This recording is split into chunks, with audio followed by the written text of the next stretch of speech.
Ready? I'd like to call the Board of Trustees together to order on Tuesday, August 16th, 2016 at 6 p.m. In order for everyone to hear any pertinent discussions, enlightened discussions, would you please silence any noisemakers or put them on buzz? Roll call, please. Lino, here. Baker, Here. Bell, Here. Erdo, Here. Cole, Here. Duffy, Here. and Enquist. Here. Approval of the agenda as published. So moved. Second. All in favor? Aye. Approval of the minutes as published.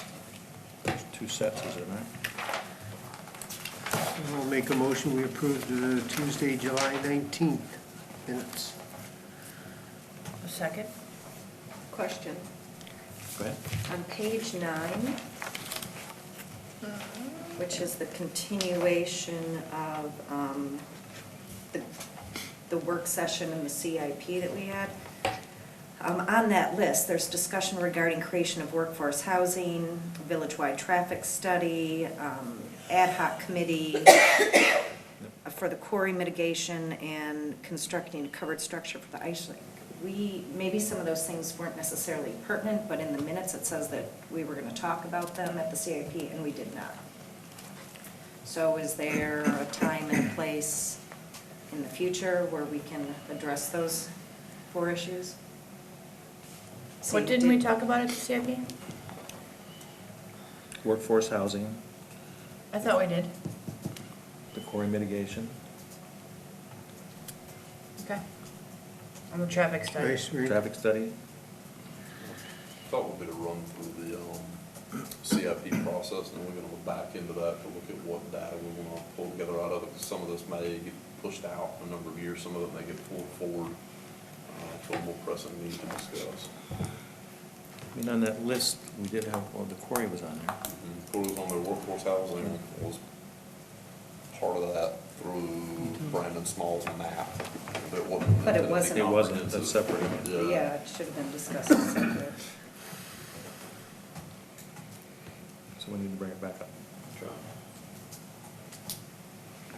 Anything else on that set of minutes? All in favor? Aye. Next set of minutes. For the special meeting on Friday the 29th. I'll make a motion to approve as presented. Second. Any changes? Oh, no, I additions? can't, I wasn't even there. Never mind. I'll make the motion. A second. Okay. Changes, additions, deletions.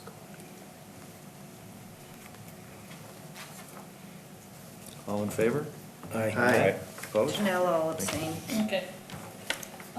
Now, for the workforce housing, the quarry mitigation and all that, it's the consensus that that should be addressed during the budget process, is that right? Put lines 3 through 12 of the July 19th minutes. Page 9, lines 3 through 12, research opportunities to place on future agendas Okay. with appropriate committees for discussion.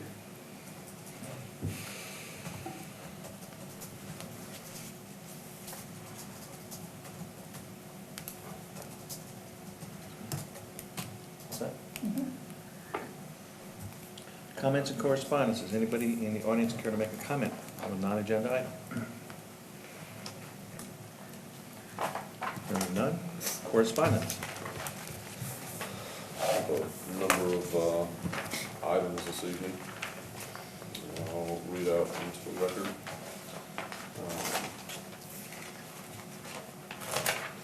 First comes from Miss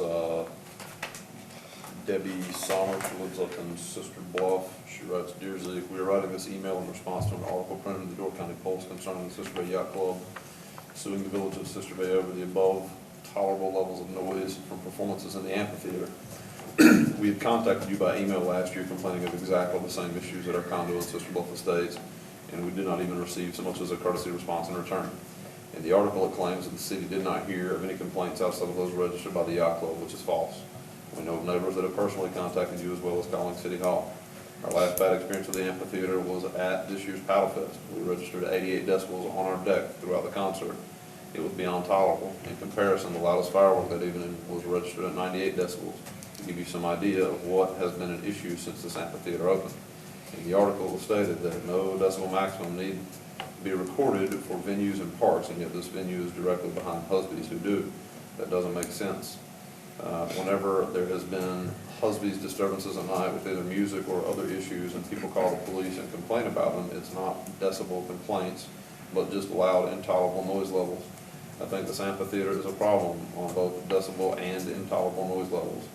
The very fact the structure was aimed at the two most densely populated complexes in the village is alarming, and obviously a huge engineering and building mistake. If the city wanted these kinds of concerts, this amphitheater should have been built on the outskirts of Sister Bay to accommodate such entertainment at these high volumes. We have nothing against music and have never complained about anything since we bought here in Sister Bay 18 years ago. We love the new beach area, the lovely downtown with its vibrant restaurant and shopping scene, and all the road work and upgrades to make Sister Bay a wonderful area to live and vacation in. With that said, you and the city need to strongly look at the issue and address the complaints of this amphitheater. Bold again, fans need no amplification playing there, exclamation point. Mother Nature has provided both water and a rock bluff that amplify bold more than is necessary. Our hope is you will listen to and address this problem in the very near future. This affected area encompasses a large number of tax-paying citizens. Thank you for your time. Feel free to pass this letter to any board member or administrator you see fit. I hope we receive at least a response back from you regarding this issue. Sincerely, Wally and Debbie Sommer. My reply, Debbie, I apologize. When I spoke to the reporter, the context was of complaints this season, parentheses, and also the subtle context of the number and types of complaints in pairing. I did not recall your complaint from last season. I certainly did not mean to ignore anyone. We did receive a number of complaints last year for the Sunsplash Festival. Those complaints stem from a number of different issues, many of them having nothing to do with sound. I am sorry you had less than an enjoyable experience with the performance of Paddle Fest. With the new amenities of the beach and Sister Bay Stage, we are working to determine how best to use those facilities to maximize enjoyment for those present at performances and minimize impact on neighbors. I'd like to offer to come up to your home to measure it for you at our next concert using the village's decibel meter. If you'll let me know your address and phone number, I'll contact you and we'll measure it together. I'd like to gather all the data that I can from as many points as I can in which the sound may be perceived as offensive so that the village's boards and committees can contemplate future actions. If you're intent on measuring it yourself, I would recommend that you obtain a meter that is designed to measure it accurately. Apps for iPads or phones are not accurate. Do not measure both A and C scales and generally do not contain wind filter or calibrated instrumentation. You indicated that you registered 88 decibels on the bluff. I measure approximately 1,075 feet from the pavilion to the nearest unit on Sister Bluff Drive. It would be almost a physical impossibility to have a decibel reading that high from that far away with that many obstructing objects, in part due to the decibel scale being a log scale. I'm not saying that your meter didn't read what you've stated, but rather that the meter is inaccurate. I'd be happy to use ours so that you'll have a baseline at your property so we can use the data in future discussions. We desire to be a good neighbor to all our village's residents. At Tuesday's meeting, the board instructed me to limit the amplification of performances at the pavilion. We'll be using the village's own equipment for the next several performances to see how that impacts perception. I'd be interested to know what a difference this makes to you at your home. We did go back and forth a couple of times as a subject of that conversation. We've missed each other. They've been out of town, or I've been out of town to be able to make that connection. This upcoming concert, they're out of town as well. I've not had any further complaints from Ms. Sommer as a result of the communication of the concert season. So we'll see if we can connect with each other and get our reading. Next item of correspondence, dear Village Board, it is 12:15 a.m. on Monday, July 18th, 2016. Your quote, quiet hours at the beach mean nothing. There are people yelling and screaming all over the beach, running around the beach, onto the swim pier near the band shell. The lights on the band shell are on. I just got off the phone with the Sheriff's Department. The public beach is beautiful. It is drawing lots of crowds. Families are enjoying it. That's wonderful. But who is policing the area? Where is the respect for those of us who are taxpayers, who have to deal with the problems that the park is causing? Also, it is interesting that the city of Chicago does not allow alcohol on the beach, but Sister Bay does. I am curious as to the reasoning. It just doesn't seem to be creating that family environment that was the intention of the park. Your attention to this matter is most appreciated. Susan Valentino, taxpayer at the Yacht Club in Sister Bay. Next item of correspondence, Kay Knapp. She is up in Sister Bluff condos as well. Dear board members, I'm writing this letter to commend you on the wonderful upgrades to our beautiful Sister Bay waterfront area. My husband and I own a condo on the bluff in Sister Bluff Estates, and we spend a great deal of time enjoying the beach, music, marina, new lighting, restaurants, and landscaping in our beautiful little town. Board members, Zeke Jackson, and all staff members should be proud of the improvements in Sister Bay in recent years. Because of this, I was greatly disappointed to read of the lawsuit brought by the Sister Bay Yacht Club. I believe it to be unwarranted. Clearly, the yacht club has benefited, possibly more than any other property owner, from the removal of the hotel and other structures, as well as from the amenities that have been added.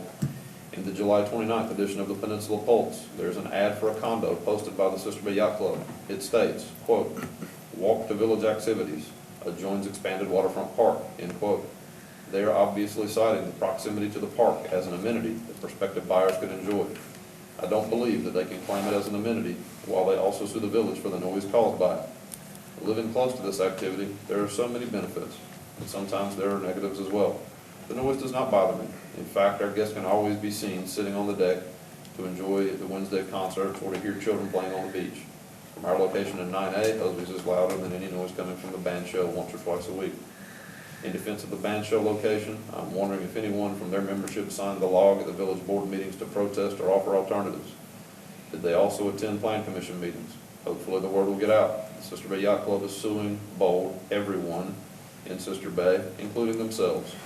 Those are our tax dollars they're going after. I would prefer that they be spent on more upgrades to our wonderful town. Thank you for your service. Keep up the great work.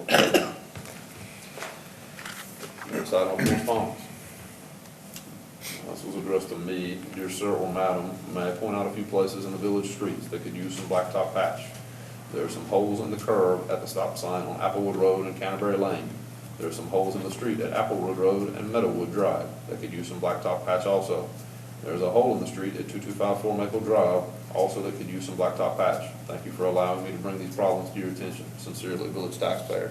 Typically, I don't read anonymous emails or messages out. This one was written by typewriter. It came in twice on the second go-around. We'd already started the process of getting the patch done. Got the second one, patching was completed. So that is not a long-term patch, that's a cold patch. It's meant as a temporary reprieve to offer some relief there. Last item of correspondence. We had a request from the U.S. Fish and Wildlife Service to appoint a representative to attend a public information meeting on Plum and Pilot Islands and the future of those islands, amenities they're on. Had a conversation with Dave, knew of an individual or two individuals that might want to go. One of them wasn't interested in going. One was already going as part of membership in another organization. And so he went, he listened, and he also wrote us a nice email back. He says, Zeke and Kip, I just wanted to briefly let you know how the U.S. Fish and Wildlife Service stakeholders meeting about Plum and Pilot Islands went yesterday. The day went basically as you would expect. They gave some presentations on the current condition of the structures on the islands, and then we broke out into groups to discuss what we'd all like to see them do. About 15 or so members of the public were there. Many seemed to want more public access to the islands, most of the buildings to be restored and made open to the public, and more community outreach from the Fish and Wildlife Service. The Fish and Wildlife Service will probably not be allowing public access to Pilot Island or primitive camping on Plum, but neither are completely off the table for the future. There was a lot of discussion on how much access was too much versus too little. Everyone felt both extremes were equally bad. The Fish and Wildlife Service is going to sit down and review all of our thoughts, process them, and then come up with short and long-range plans. We'll have to wait and see what they come up with. Best, John Bacon. John Bacon, yeah? Yep, John Bacon. He was the gentleman that was with the Grand Traverse Islands National Park Project. Okay. We did a resolution for them 9 months ago, and also DC did one. That's it for correspondence? Yes, sir. Can I say Please. correspond? Yes, absolutely. When we adopted the Door County Hazard Mitigation Plan, and I talked to Zeke about this, I would like to have a conversation, whether it's at the board or an appropriate committee, on some of the things that we may want to do as a village. And, you know, do we want to move forward with anything? There were certainly things outlined in there, some high priority, some low priority, but even above and beyond the county's plan, I just thought it would be a really great conversation to have and see what comes out of it. And I'd certainly be interested to be part of that, depending upon what committee it might go to. Fire. We can also have county EMS. It was Dan Williams, county EMS, and Mariah Good planning that were the two spearheads that put that all together over a long period of time. And we could have one or both of them also come up and address us or address a committee, Okay. because they would have probably a fair amount of insight into what they intended Sure. by what they wrote down. Yeah, I agree. You can add that to futures.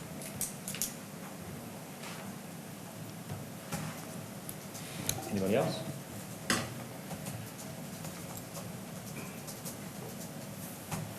Item number 1, discussion and request from Mr. Duffy to consider future funding for Marina Fest as part of the 2017 budget. Consider a motion to direct staff to take appropriate actions. Good evening. Good evening. I'd like to start by thanking everybody around this table, as well as all the citizens of our fine village of Sister Bay, for their dedication to the preservation of our waterfront and the recent development of our village assets and infrastructure. Sister Bay is changing in a good way, and so is Marina Fest. We have intentionally expanded the footprint of the event to showcase our new expanded waterfront. We have added more activities for kids of all ages to attract and hold families longer. A second day has been added to try and hold tourists in the village for the weekend to again support our local businesses and our not-for-profits. SBAA has joined in to host a band on our second day, Sunday. We just had a brand new local commercial business ask if they can participate in the event. Steve Mann just told me he attended Shanty Days down in Algoma last weekend for the first time.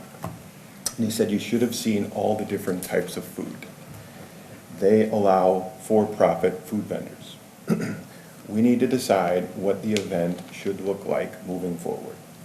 Do we continue to grant exclusivity to the not-profits and let them drive menu selection, or do we open it up for profit businesses? Most of Marina Fest no longer is hosted on marina property. The marina has been a very good steward to the village, but Marina Fest has become a village-wide event supporting our local businesses and not-for-profits, nonprofits, much more than the marina. It's time the village sponsor this event. The marina can still take the lead, coordinating if that's what the village would want, but I think the village needs to be involved as far as the direction, the type of vendors, and also financial sponsorship.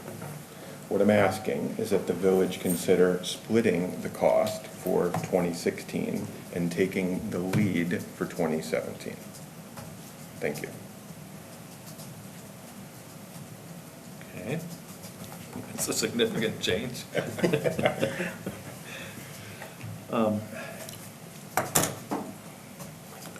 I guess I have a question about the background. I just want to make sure that information that is going out is correct, we're in the right area. Sure. My understanding was Marina Fest was not started because there was a dead weekend. That is correct. It came And- from Fuzzy to there, that's where I got it. No. No. Okay. No. Okay. It was a way for the marina to give back to the citizens. It was operated, and you can correct me, you can fill in anything I'm missing. It was started as a way to say thank you back to give back to the community. It was the community that built and funded the bonding, et cetera, for the marina. It was also a way for the not-for-profits to get involved and have the weekend operated out of the marina, help the not-for-profits. And it used to be, so it was not-for-profit only, and that's how it originally began. So it was not because there was a dead weekend, it was not because it needed another festival. The idea was, it was a thank you back to the community, it was a way to give back to the community for what the community had done to initially put the marina in place.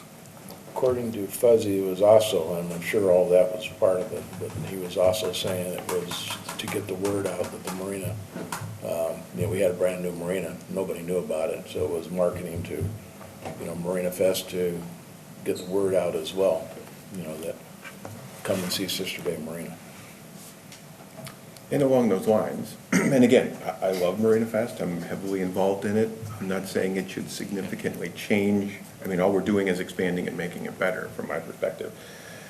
But if we look at that giving back, and then we look at what's happened in recent years with the development of the pilot program and the increasing of the pilot program, we're continuing to give back and give back and give back. I'm certainly not against looking at different Yep.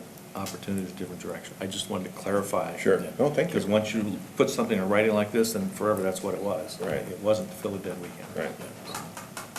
And I didn't know, so I left that alone. To put a little bit in perspective, at Marina Fest committees with the nonprofits, okay? They've been well aware or made aware in the last 3 years, plus of the fact that we need to do something to break even at a minimum. That the marina can no longer continue just to go $17,000, $18,000, you know, in arrears sponsoring Marina Fest. So we've begun those conversations with the nonprofits. They still have exclusivity for what they're doing, first right of refusal for what they serve. At Marina Fest, they are aware of the fact that those numbers, you know, 10% of their net is probably going to have to go up, okay, because we just can't keep losing $16,000, $17,000, $18,000 sponsoring Marina Fest. So they're aware of that, and they're actually very supportive of it. You know, I mean, they realize, you know, what the value of Marina Fest is, and we're not saying, I think even what Pat's saying, we're still gonna have a very, very large presence of nonprofits, for nonprofits, and probably have a bias towards them, you know, or they'll get preferential treatment. But it's a matter of, this has become more than just a marina operation. It's a celebration of our waterfront. And I think as we continue to make the improvements on it, that'll be even more evident, because it'll be, you know, it's from one end of town, one end of the village of Sister Bay, all the way to the other end, you know, in the downtown area. It doesn't go uptown, obviously.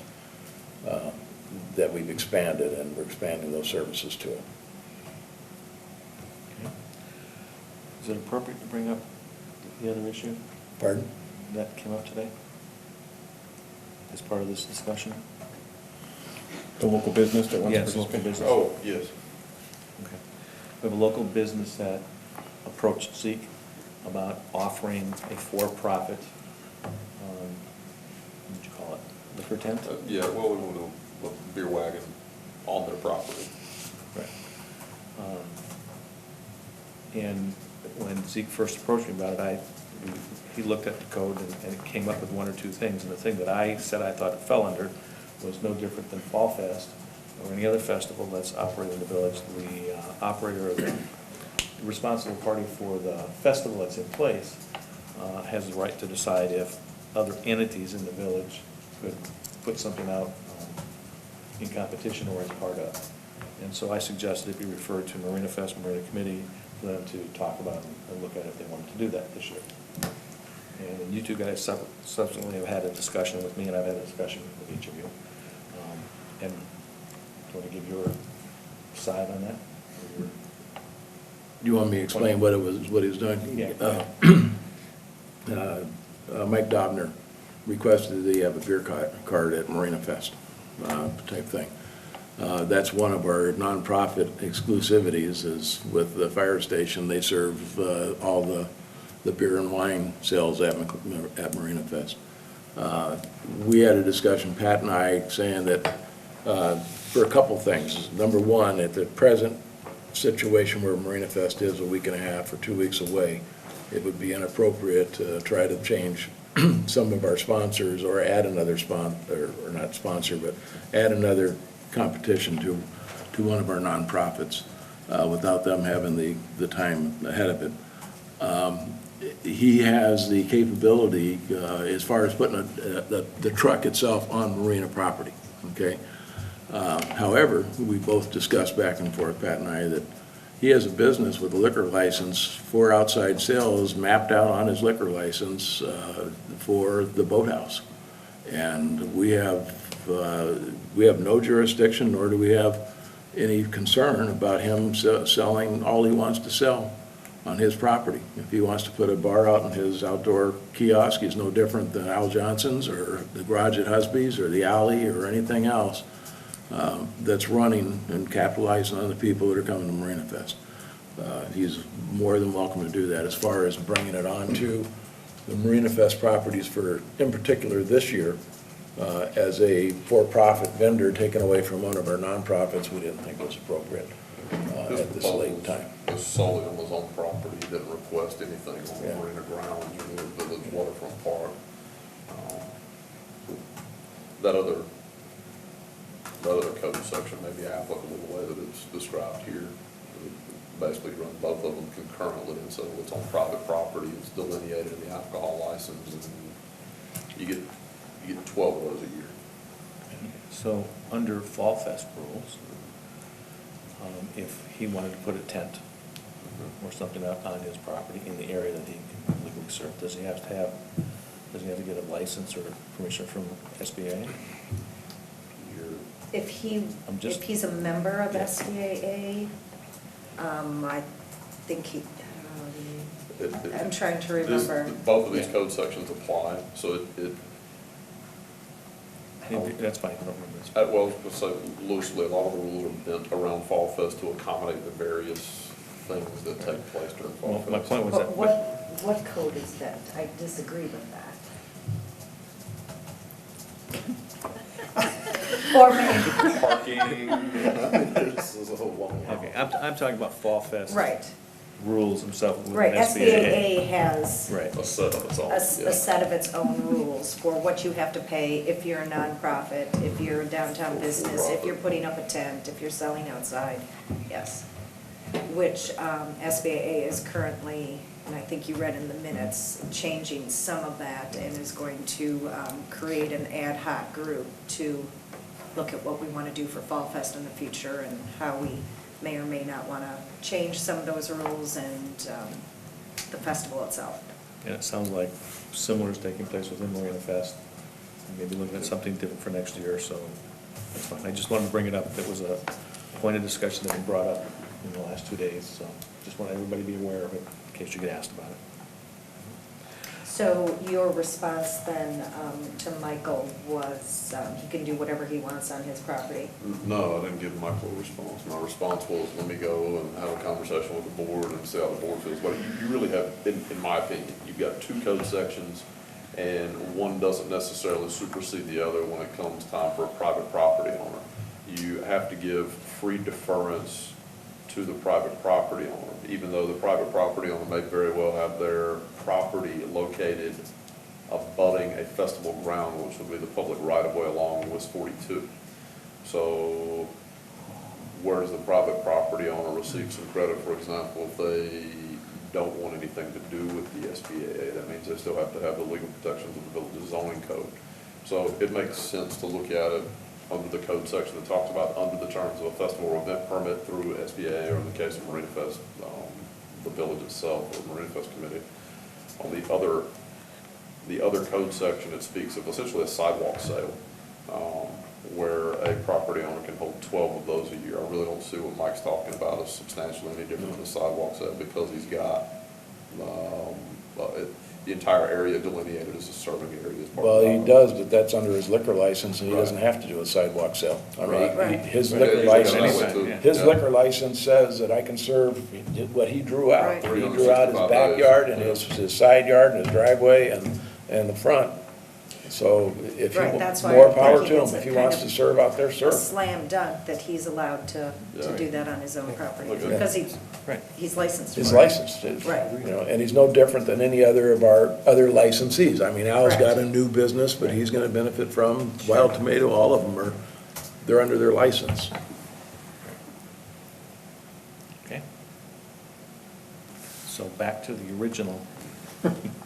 How much would you like to give? As it was put down in the agenda, it was considered 2017 budget. No, he said 2016 and 2017. Well, that's what he said. I know that's what the discussion was, but it says in the agenda for 2017 budget. Errors have been known to happen. So, Well, and if some of you may recall, we spoke about this briefly earlier this year, and there was efforts made to see if some of the large vendors, SBAA, the fire department, others, wanted to take this over or share in, therefore alleviating the burden on Marina Fest and giving them more opportunity to shape Marina Fest moving forward. After numerous attempts, nobody has come forward. So we've been taking time to try to exhaust other avenues. so But here's what I would suggest. Okay. I would suggest we refer this to finance, but before we, because we're already well into the budget year. You're talking about taking budget funds, okay, that are not allocated to that, so you're gonna still have to come back to the board and have a 2/3 vote to change it, okay? But it's gonna have to go to finance to find that first. But before we do that, I guess I'd like to have the discussion amongst the other board members, what do you think about doing that this year and going forward in 2017? I mean, what's your personal opinions? I'd like to start that discussion, Dave. Sure, go ahead. Okay.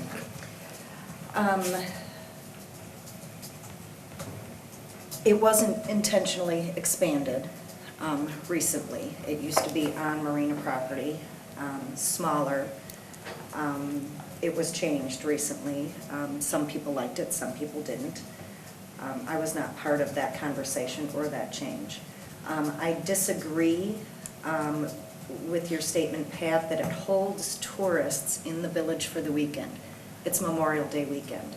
Again, as I've stated in the past, it is a full weekend. The county is full. Everybody is here.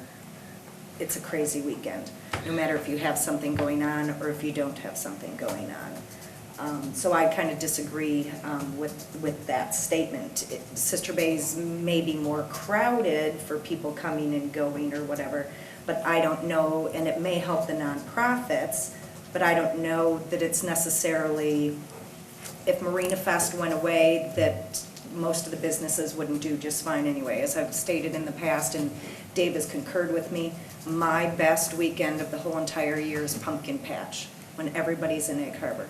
That's when I'm busiest, is when there are activities not in the village. Does that still hold true? Still holds true for me. Okay. I am, Strange, but it is true. yeah.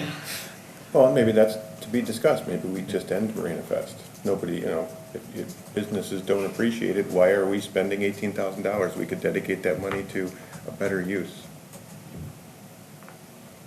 I mean, there's considerable I think time, you'd find a lot of money, businesses and that have a effort different point of view. that into Marina Fest, and if it isn't appreciated or push the needle on business, why are we doing it? And Maybe that's getting something to back look to at the over the point next of, year. the marina shouldn't be doing it anymore. Yeah. That's the bigger thing, I mean, this doesn't benefit the marina. There's a lot of projects that, and after just having that CIP meeting, that I think that we're going to be talking about and addressing and trying to prioritize. And personally, I do not feel that it is appropriate anymore to use taxpayer dollars to fund a party, even though, we have nonprofits, you try to get sponsors to offset some of those costs, whether you offset them all or not. But I don't think that the village should be in the event business. Marina Fest was started to show people our new marina, a thank you to them, and it just kind of continued. And we all laughed about it, those of us who were here way back when, the first year that we did that, when construction was done, and it's like, this is not going to be an annual event. This is not going to be an annual event. And here we are. 22 years later. Right. And it's a nice event, and there's some very different things about it that aren't incorporated into other festivals or events. I guess I would have a very difficult time spending taxpayer dollars on an event, trying to get sponsorship, And I guess one of the biggest concerns that I have is if we take village funds for this, when, you know, the past few years, we have been taking things away from our employees, how does that look? You know, we've changed insurance. They're paying more out of their pocket. People's wages have been frozen, but we have money for a party. That's how I feel. Those would have been great comments when we came to SBAA and were offered them an extra $25,000. I wish you would have stepped up and said, don't do this, village. We don't want any more of your money. This is taxpayer waste of money. Maybe you should make a motion that that goes away after this year. We shouldn't be funding events if that's how you feel. The village is giving $75,000 a year to fund sponsorship. If you don't think that's a good idea, please don't accept it. I will Stand up at the definitely take meeting that. and let them know that we shouldn't be accepting it. Not me, this is what you're saying. Sure. If that's how I you think feel. that there's a lot of people on, to get off on a tangent, on the SBA board that feel the same way, that, you know, That we they'd like to didn't lose want, 75,000? that we didn't want necessarily more things. But that's a conversation for another day, and I have no problem Well, relaying that and that's where this was message. going, is I think this event it's not specific to the marina, and it should come to this level. And this is what I was looking for, was this kind of discussion, which is fine. And really, it could go either way. I think it's a great event, it's a good thing. I think it should, one way or another, get sponsorship, whether it's more from vendors, profit vendors, whatever. But for the marina to continue to pay this doesn't make sense. You heard the CIP budget, okay? Between the pilot and the CIP over the next 10, 15 years, and the increase in the debt, I really don't know how the marina's gonna do it. So we need to start making hard decisions about what we can and can't do. Kathy? Nate, did you want to say something?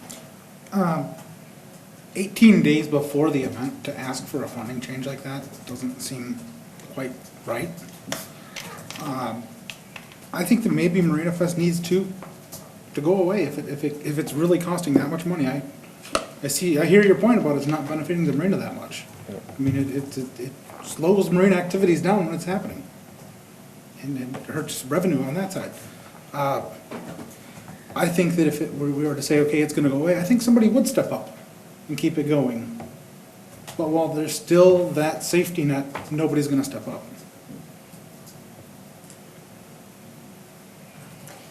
I absolutely don't think that the village should be funding this, or it should go to SBAA. All I've heard from SBAA and all these festivals is that we're not making money, we're losing money. And I don't think we as a village need to support it anymore.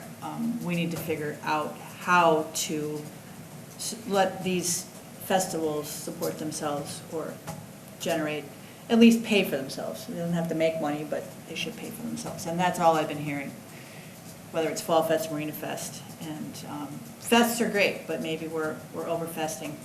And now, Marina Fest expanded, and it's like, we're celebrating our waterfront, we're celebrating it daily. I mean, maybe those two events can be combined, but yeah, I don't think that we need to come up with $18,000, or does SBAA need to take this on either? You've already added more to SBAA with some other things that have come up, and that's another discussion, but I agree. I will agree with those thoughts also. Overfested. Two of them are overfested? Yeah, Fall Fest and Marina Fest.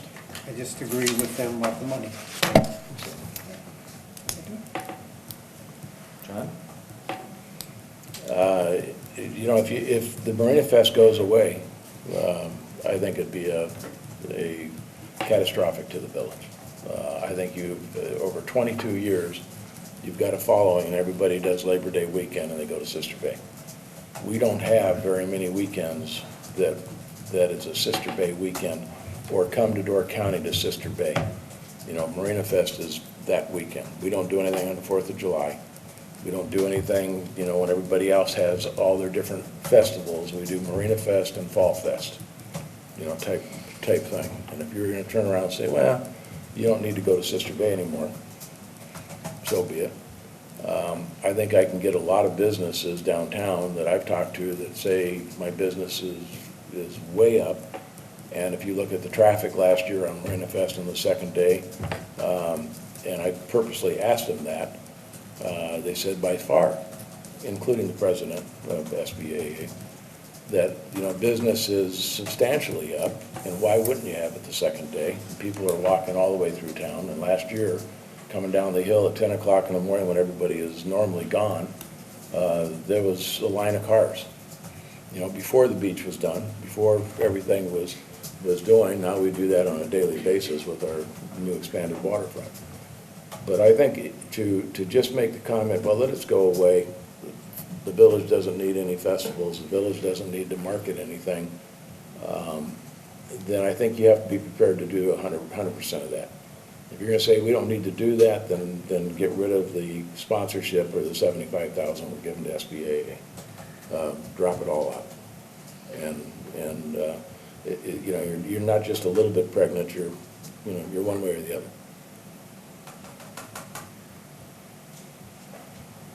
Did you really just use a pregnant analogy? Yes.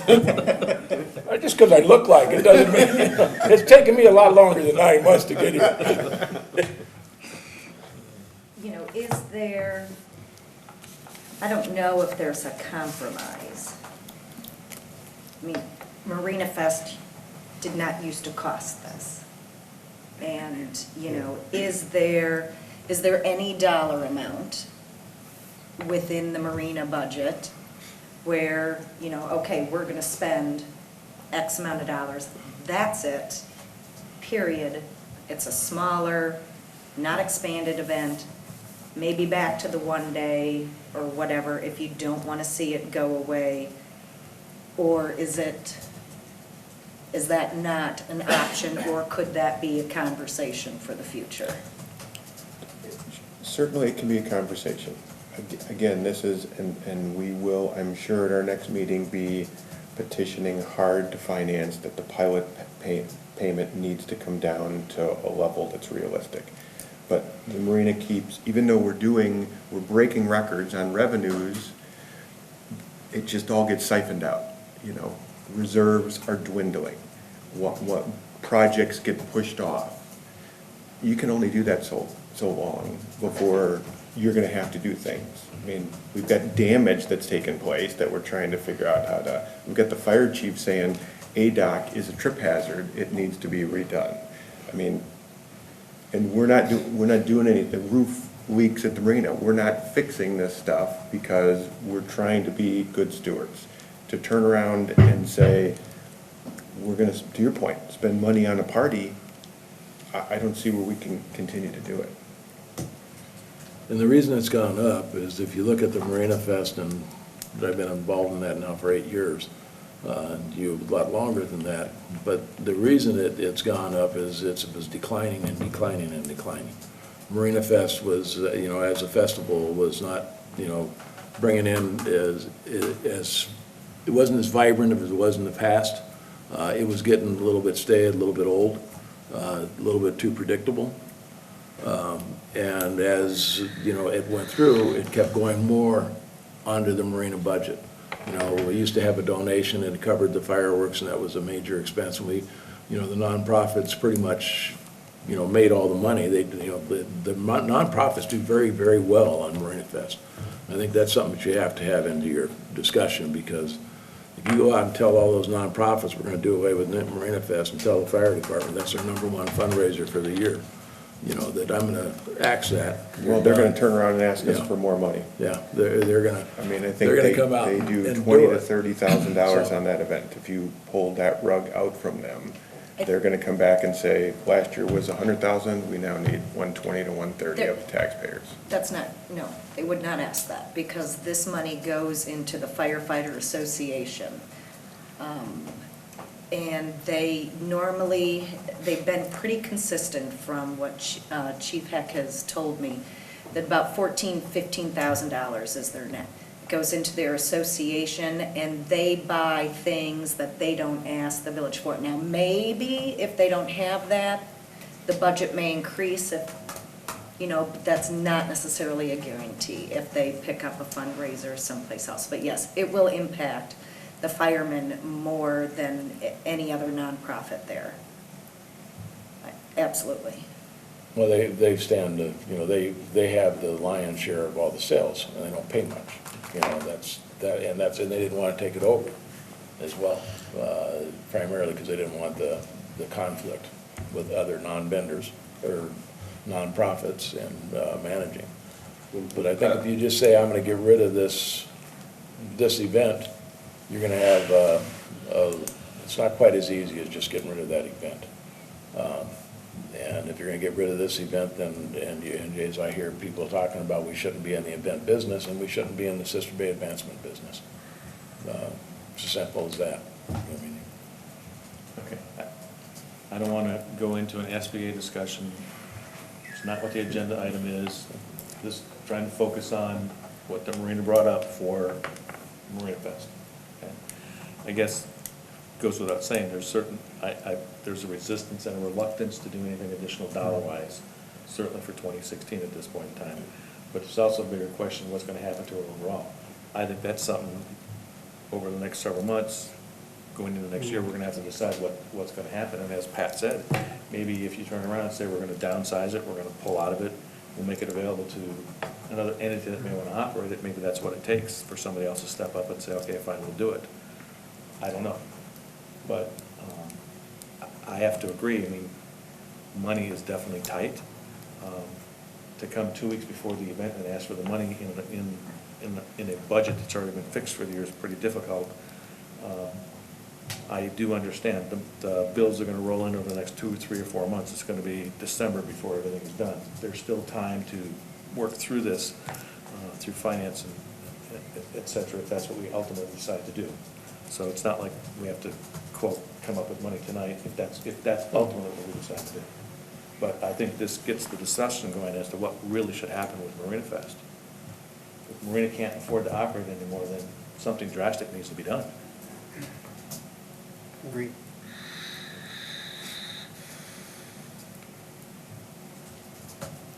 Any other ideas, alternatives, or we put this on visit again? Let Marina Fest have more discussion about ultimately where they want to go with it? Just flesh out as a line item in the budget, what we're doing the Marina Mhm. line items. Yeah. Discuss it under that. Can we move on? Are we okay? Sure. John? Yeah. So it was pretty unanimous, just so we have it on the record, and it's not me or John. This board does not feel Marina Fest benefits the village or its businesses? I don't think we said that at all. No. Not at all. Okay. No, I said Is my not willing to business. financially fund, there isn't enough benefit to the businesses to fund Marina Fest. No, I don't think that was the general What's- consensus. What's the message that we should take back to the Marina? The message is, don't come and ask 10 days before, Okay. 12 days before the Fine, event. let's say we were We asking need to for have a 20. longer discussion, because it was Okay. originally on here as a 2017 budget item. Okay, let's So- talk about that So then. that means there would be more discussions, it would go to finance, it would go to the committees and come back, and see what ultimately happened to it. Okay. And I think the concept that we're hearing from everybody is, probably need to do something drastic with Marina Fest. Because there's a reluctance to do anything dollar-wise above what there currently is. Okay. Am I, Right, that's, I just wanted, so that we can say, that's how they feel, we need to do something drastic. Got it.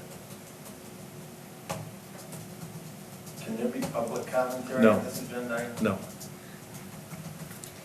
Thank you. Okay. Item number 2. Discussion on creation of Premier Economic Development District in Sister Bay under the terms of Wisconsin Act 286. Consider an appropriate motion for action. So this ought to be good too. the 20,000-foot view of what's going on in Wisconsin. So some months ago, actually years ago, the Wisconsin Tavern League has seen the restaurant industry as a threat to its existence and has proposed any number of times, at least in my tenure here the last 3 years, and what I can pick up on anecdotally from reading things for many years before that, an idea that taverns should be allowed to not only sell the same food items that are sold in restaurants, but also sort of control the sale of spirituous liquor in the state of Wisconsin. Can I refer you back to the board report? Yes, we can go there. So at any rate, Act 286 ended up changing some of that, effectively changing the way that we could deal with issuance of local licenses. The way that it used to run was outdoor seating could count any seat in a restaurant. So we had a population B license. Sister Bay has 2 of those. We had a special B, that's the one that Fred and Fuzzy's picked up. It's also called a reserve B. Then we had some 300 seat B licenses, Mission Grill, Shop, and now Boathouse, and Al Johnson's all hold those 300 seat B licenses. So under this new ruling, Act 286, the Tavern League was successful in inserting language that, one, increased the fee from $10,000 to $30,000 for a 300-seat license. Also changed the language so that it no longer was just a 300-seat license, it was a 300-seat indoor license. And in a tourism-based community, a 300-seat structure where everything's inside is a really big building. There's only one other mechanism to really economically obtain some additional liquor licenses inside of Sister Bay, and that is this new designation of a premier economic development district.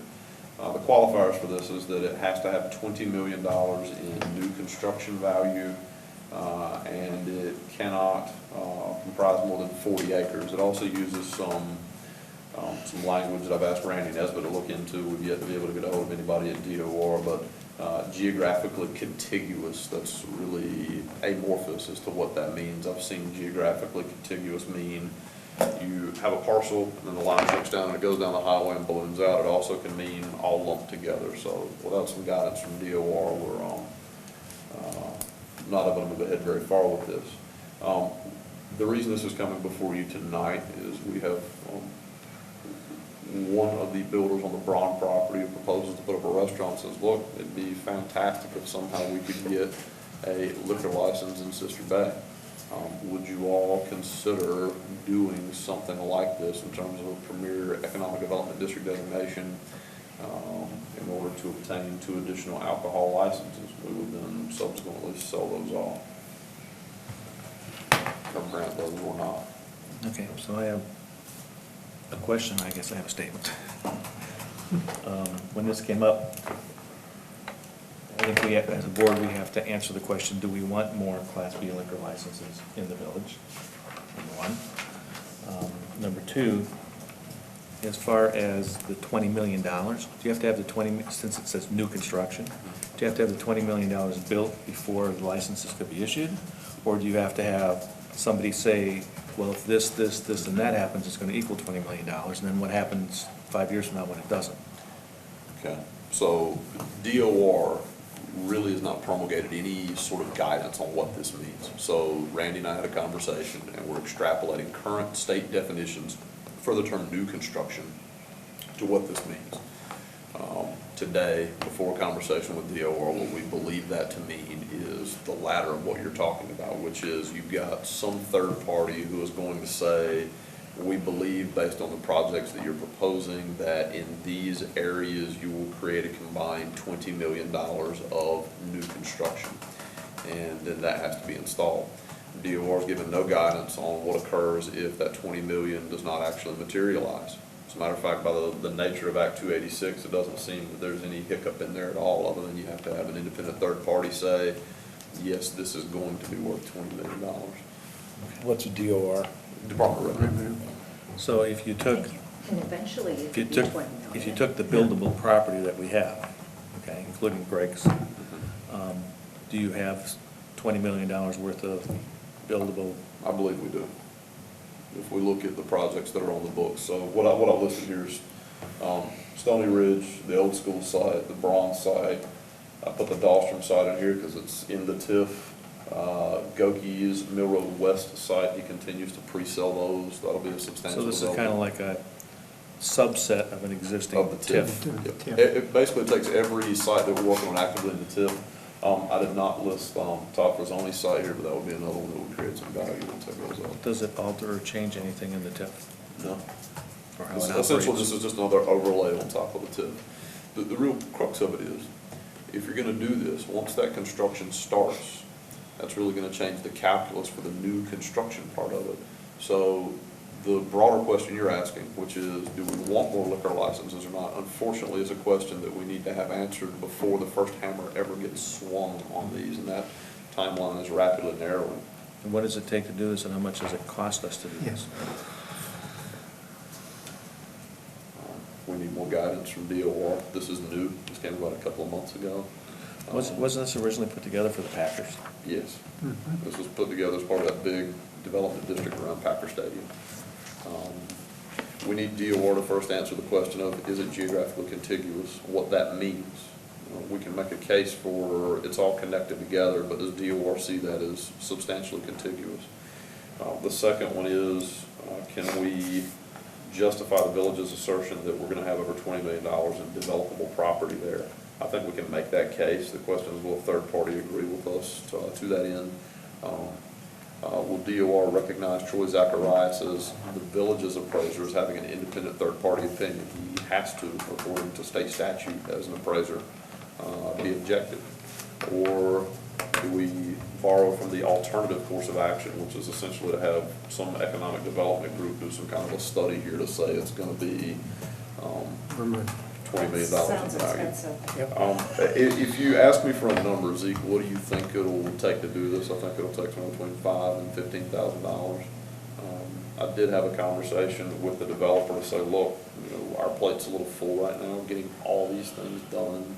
If the board were to be amenable to doing this, would you be amenable to writing a check for it to donate that money to the village? And he said, yeah, I'd consider paying for that if there's a shot that we could then obtain one of those alcohol licenses. That was something you guys would consider a discount. Who was that, would write the check?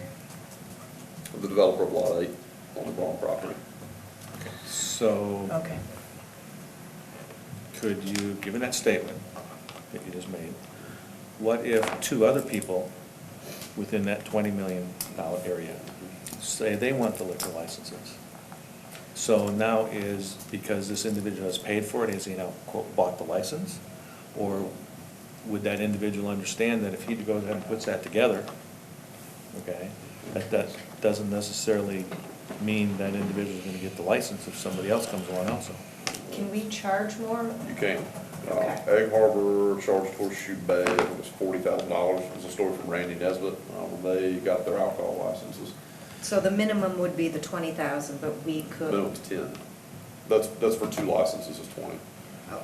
Yeah, so, So if we wanted to do this, and if we incurred some costs, whatever those costs would be, we could adjust the license to cover those costs, so no individual is footing the bill.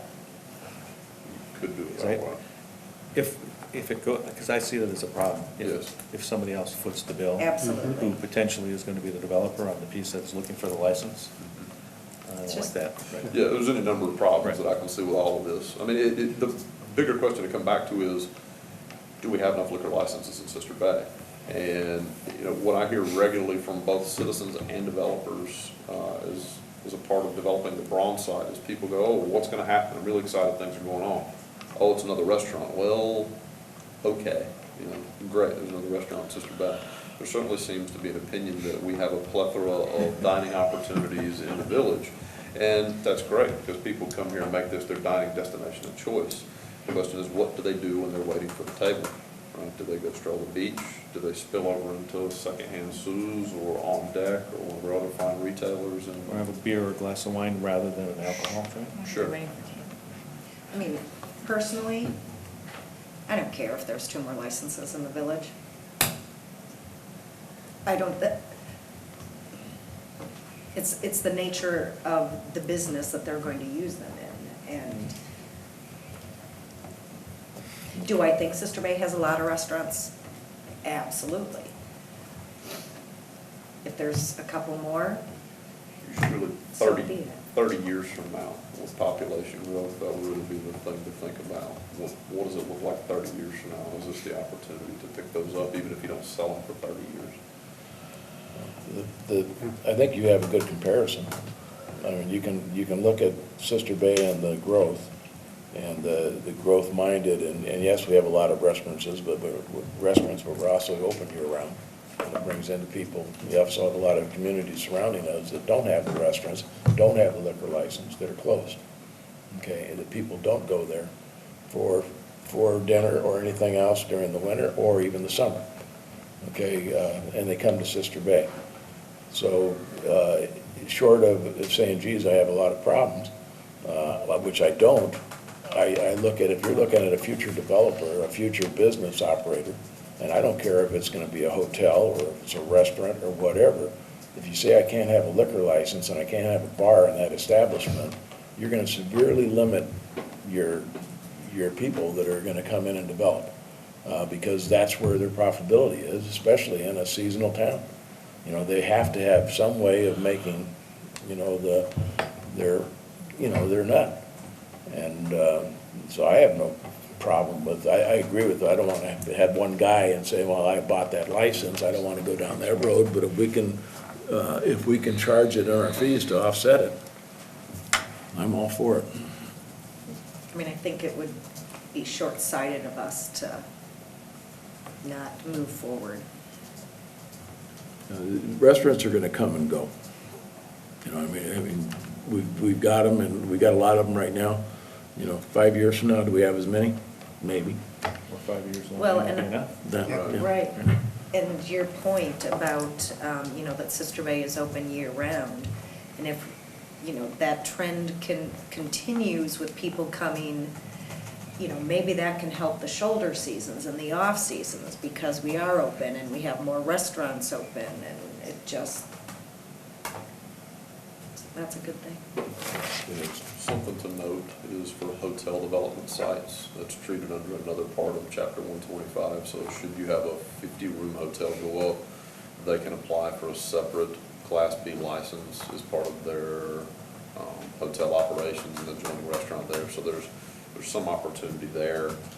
I also noticed there was something about being contiguous with the next. I've already inquired. Okay.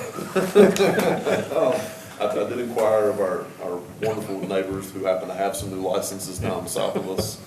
And This allows for transfers. transfer of licenses between municipalities. Yeah.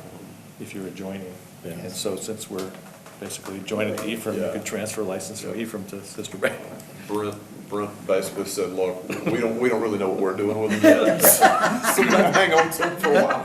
That's why you should give them to us. So, okay. Okay. Anybody else want to weigh in? I think we should get them. Get them? Okay. Go for it. Okay, so, I could go either way. I'm somewhat concerned with the blossoming of all these establishments. Will they sustain themselves? I'd hate to see a bubble and, you know, and so you just wonder, you know, is enough enough? When is enough enough? And I don't know. I think we're gonna need more year-round people in order to keep all these new places afloat more than a couple of years. Maybe we should go to the bar and discuss it. I mean, even some of our new restaurants, though, I do not plan on being open year-round. Jess Grassy was in there the other day, and she was asking, well, what's gonna happen across the street? And I started to describe for her what was taking place. And when I got to the restaurant part, she said, you know, anybody that's talked to me about a restaurant really has sort of had this attitude of, oh, do you really want another restaurant next door? And the response was, I don't really care if there's another restaurant next door. We used to fear it. We've got more business than we can stand right now. If there's another one, great. And they'll go there, they'll come here, they'll go to Wild Tomato or Husby's or wherever they end up. I really didn't anticipate that response back. That's what I'm sharing. It's a good outlook. That's great. Well, but competition is healthy for everybody, I'm sorry, it always has been, and it makes you do your job better, but it also brings more people in, look at all the places that have a Home Depot on one side and a Menards on the other side. They have a different customer base and they build right next to each other, a Walgreens, CVS, you name it, it's competition, you find your niche and you do it. And I'm proud of our restaurants that we have in Sister Bay. I look at, and we talk about it all the time in the boating community, and we go boating, you're lucky to find 2 restaurants in a town, when you pull in, to a marina. We got 10, 12 of them within walking distance, and every venue you want. I don't care if you want a burger, or if you want a sit-down, fine dining. And the anecdotal evidence I have is last week, I was at a fish boil over Fish Creek, and in the booth sitting behind us, there was 4 or 5 people, a couple of couples and somebody younger, and they were talking about, one of the couples said, well, this is our first time in Door County, where's the best place to eat? You go by the menu guide, or what do you do? And a couple across from them said, go to Sister Bay, they got everything you want for food. And you overheard that? Yeah. Oh. Yeah. So I did turn around and That's say. a good reputation I did to turn around and have. say thank you. So, but yeah, so that was pretty cool. Yeah. Yay, nay, anybody else? Nate? I think that we should get them because we shouldn't be, we have enough limitations from the state. When we have a chance to go get these, let's get them. Hey, I like that. Okay, now it's Go gonna for it. cost money. It's gonna cost us he says it's gonna cost us $15,000. But We can get that back. But if we put it in the licensing fee for the people that want that license, then I'm for that. And it's gonna And be. it may not happen either. That's right. There is the Further possibility. investigation Right. So, and stuff. this really is the nascency of this, but I know we're up against a clock of about 90 days for us to get this together and get it filed. So the process this is gonna go forward from here, if you all are amenable to moving ahead with one of these. Randy and I are gonna have some more conversation with the Department of Revenue. And the Department of Revenue is gonna give us some promulgated guidance from their staff attorney on what they think these statutes mean. We're then gonna see if we can take that and make that match up with the physical situation of what we have here. The money in this is gonna come from some legal time to do review, my time, which is already cost captured in your budget, some time for a graphic design company to produce the necessary maps that'll go along with this, and Appraisal fees. and the appraisal fee for some independent third party to verify that. If Troy can do it for us, that's gonna be a little bit cheaper. If we have to go get somebody like a Vanderwall and Associates to approve, that's gonna be more expensive. There are companies that do this sort of stuff. So what I'd be asking for is that you all authorize an expenditure of $15,000 from the unassigned fund balance. You'll need a 2/3 vote for that to move ahead with advancing this project. And then you all already have on the record that you will assess these fees back as a result of any subsequent sale. We're gonna find out really quick if this is gonna be an approved thing or not after the conversation with DOR. I don't envision us spending any money on the higher value products if DOR says, man, this isn't gonna work. So you're gonna be into it for maybe a few $100 and some hours of mine and Randy's time. I'll make that motion. Second. Any other discussion? All in favor? Aye. Aye. Opposed? Okay, can we read this back to you?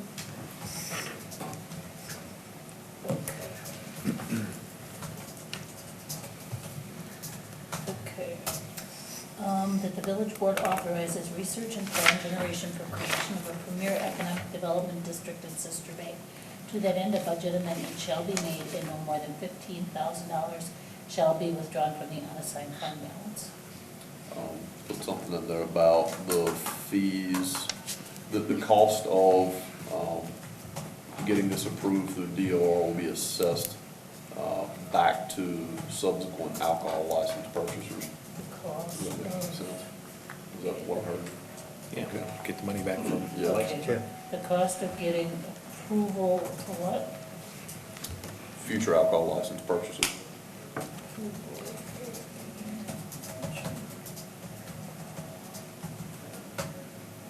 No, just, I think I know the answer, but Class B is alcohol, it's Spirits, not beer liquor. and wine. Yeah. No. To the persons requesting the additional licenses, right? Yes, ma'am. Okay,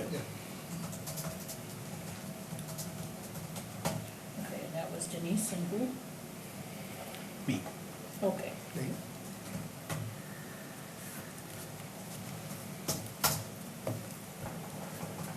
Okay.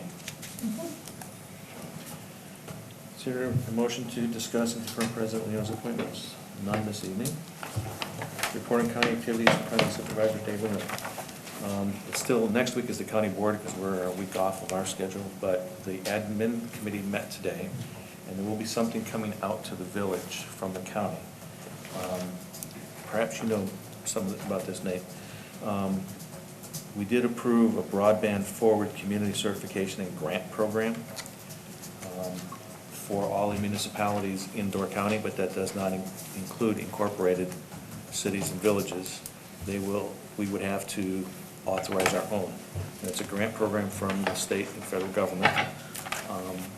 When grant opportunities come up to provide broadband and other internet issues in local municipalities, if you are certified as a community to do this, the grant requesters get extra points for providing in that community towards the purpose of receiving grants.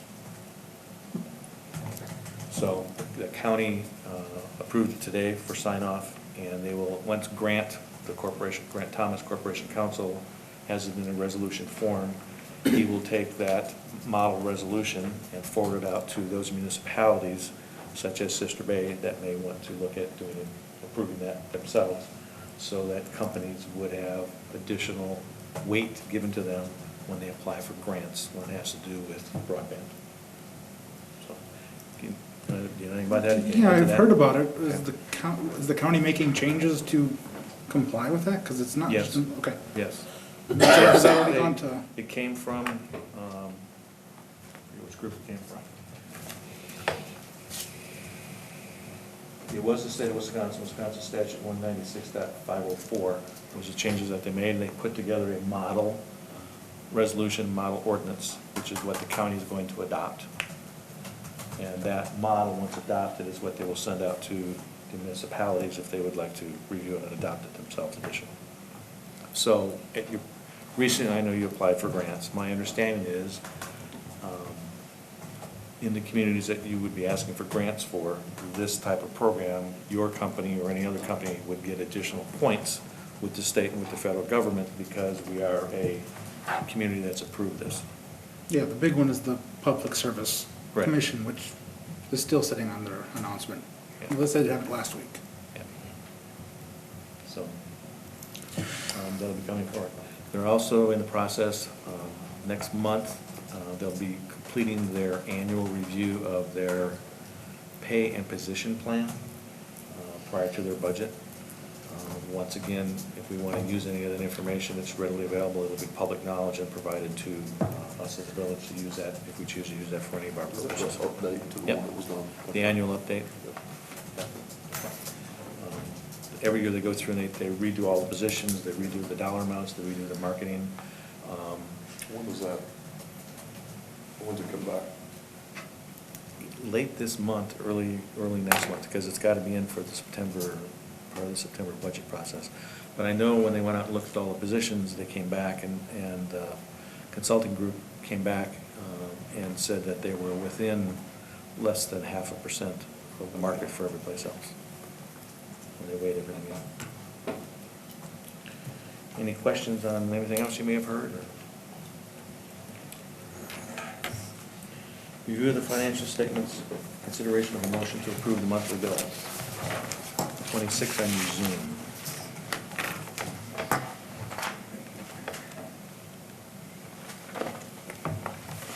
Who wants to start?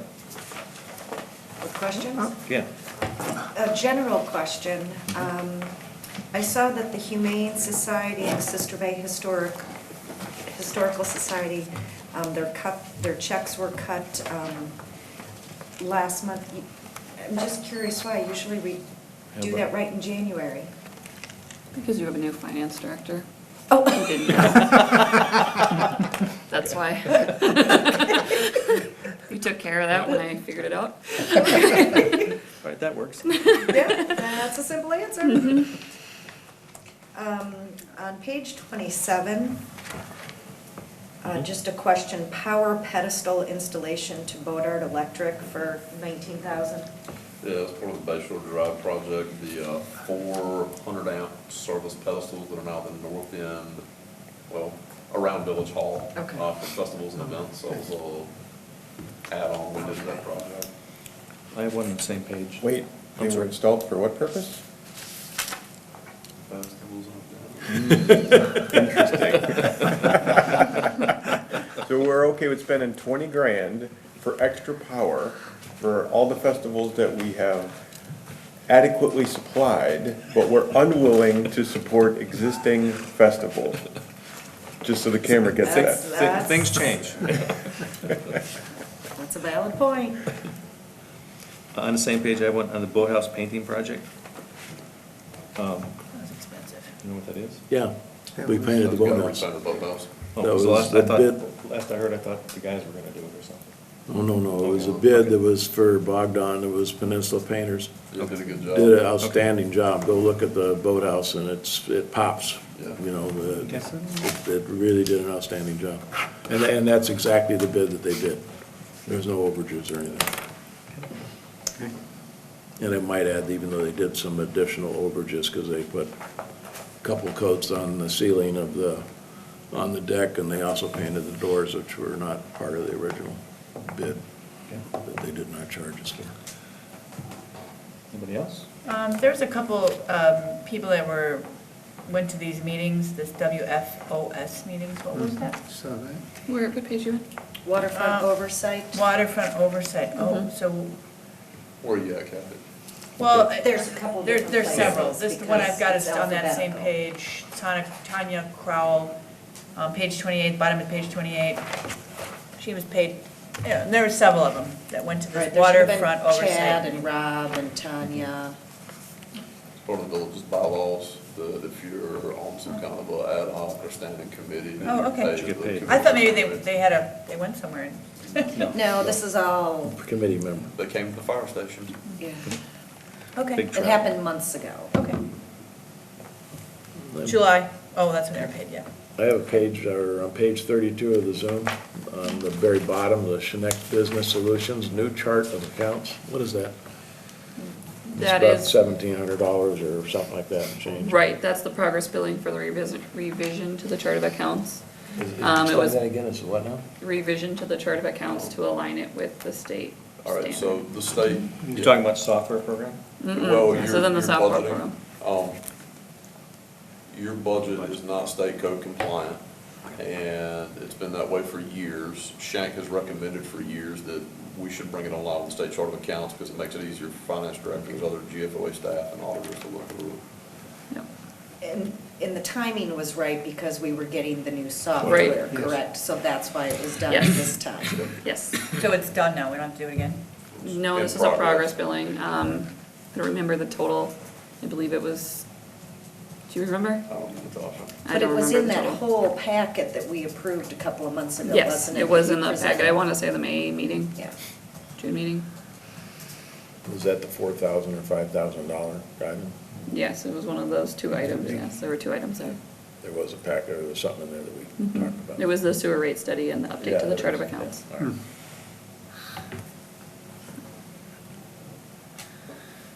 Anybody else? Any questions? How about on the utilities? Good on that one, too.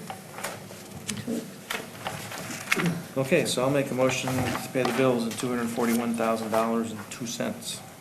I'll second it. Any other discussion? All in favor? Aye. Opposed? Thank you. Page 40, report by the village administrator on village activities and projects.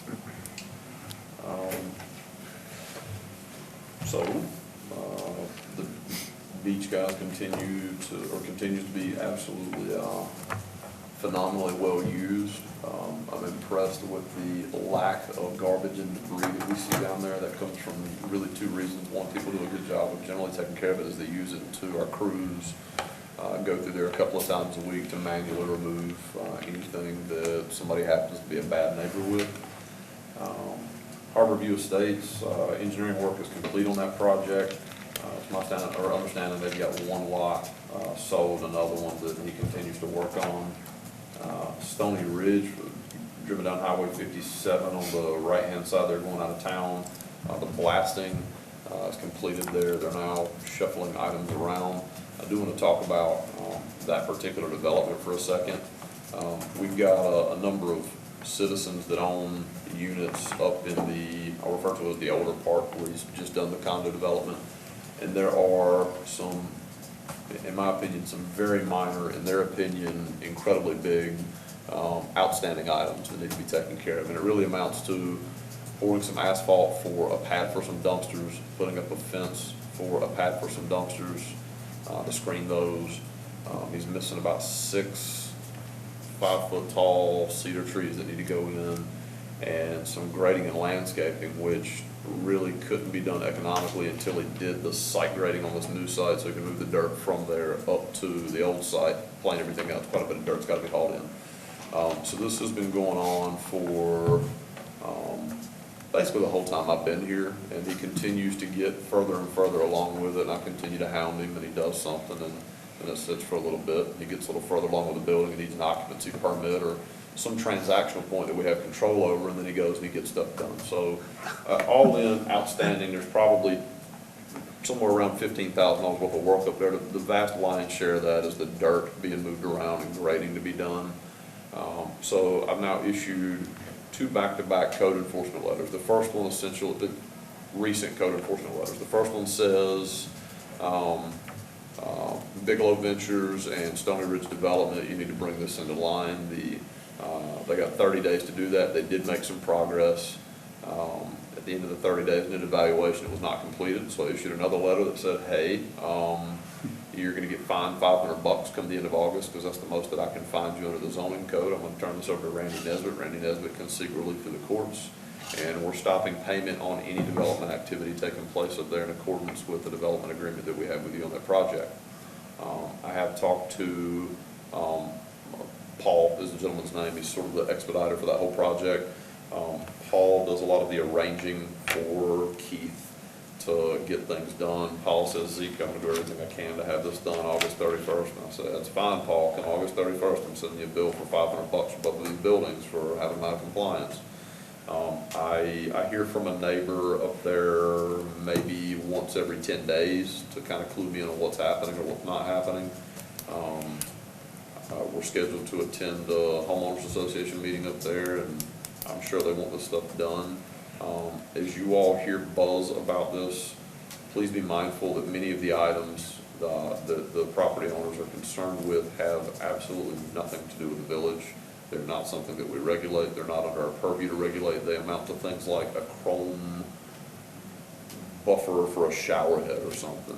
Maybe there was a conversation about it, maybe there wasn't, but that's for that particular resident to pursue through the courts, not for us to intercede on a contractual item that we have nothing to do with. But we will follow up on the items that we do have something to do with. Any questions on that particular item? The project in general. How are they gonna go under the highway? Side-by-side shuttering, so they'll do one lane and have to So flag they are gonna traffic. have to tear up the Yeah, highway. they're gonna have to tear up the highway there. And then, of course, DOT is scheduled to come through next year and resurface that anyway. So if they get it done now, beautiful, we'll get a brand new surface on top of it when DOT comes up. On the resurface out there. But it's the And time when is that good. project is done, that'll complete the loop through Applewood?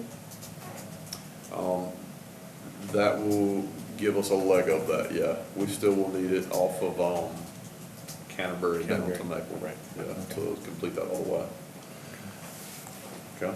Yes, thank you. All right, so Niagara Ridge, back by Scott and John, They're on their last building back there. I'm completely impressed with Cal Lakin and his crew and everybody involved with that project. They've done a terrific job for everything I can see. It looks like they're gonna have a good bit of landscaping to clean up, but that always comes after the fact. Everything's been done, to mine and Brett's satisfaction thus far. Do you know how they're doing Was- occupancy wise? I've not heard a report on that, Scott. Have you heard anything? What's that? Occupancy? Occupancy, they're getting a few in there. You're seeing more cars, slowly, I guess is a good way of putting it. But I think you said slowly, but I think they had 9 a month and a half ago, and that's one building sold and some into the other ones. Yeah. Yeah, it's like They're- a 12 per, yeah. Yeah. The retention pond, was that supposed to be dry? Until it gets wet. Well, Yeah. until. You're gonna see it ebb and flow. Well, the only reason I'm worried, I saw 2 little kids by themselves playing Yep. along the side of it. So- You know, Under state standards, Scott, there's a couple of things that can go there once it becomes a completed project. 2, they have what basically amounts to a drown shelf in the base of those. So you can easily land your way out of them, and you're not just floundering in muddy water to climb a steep sidewall to get out. The other is, if for some reason they don't have that drown shelf, and from memory, they've got one of those in that project, they'd have to fence it.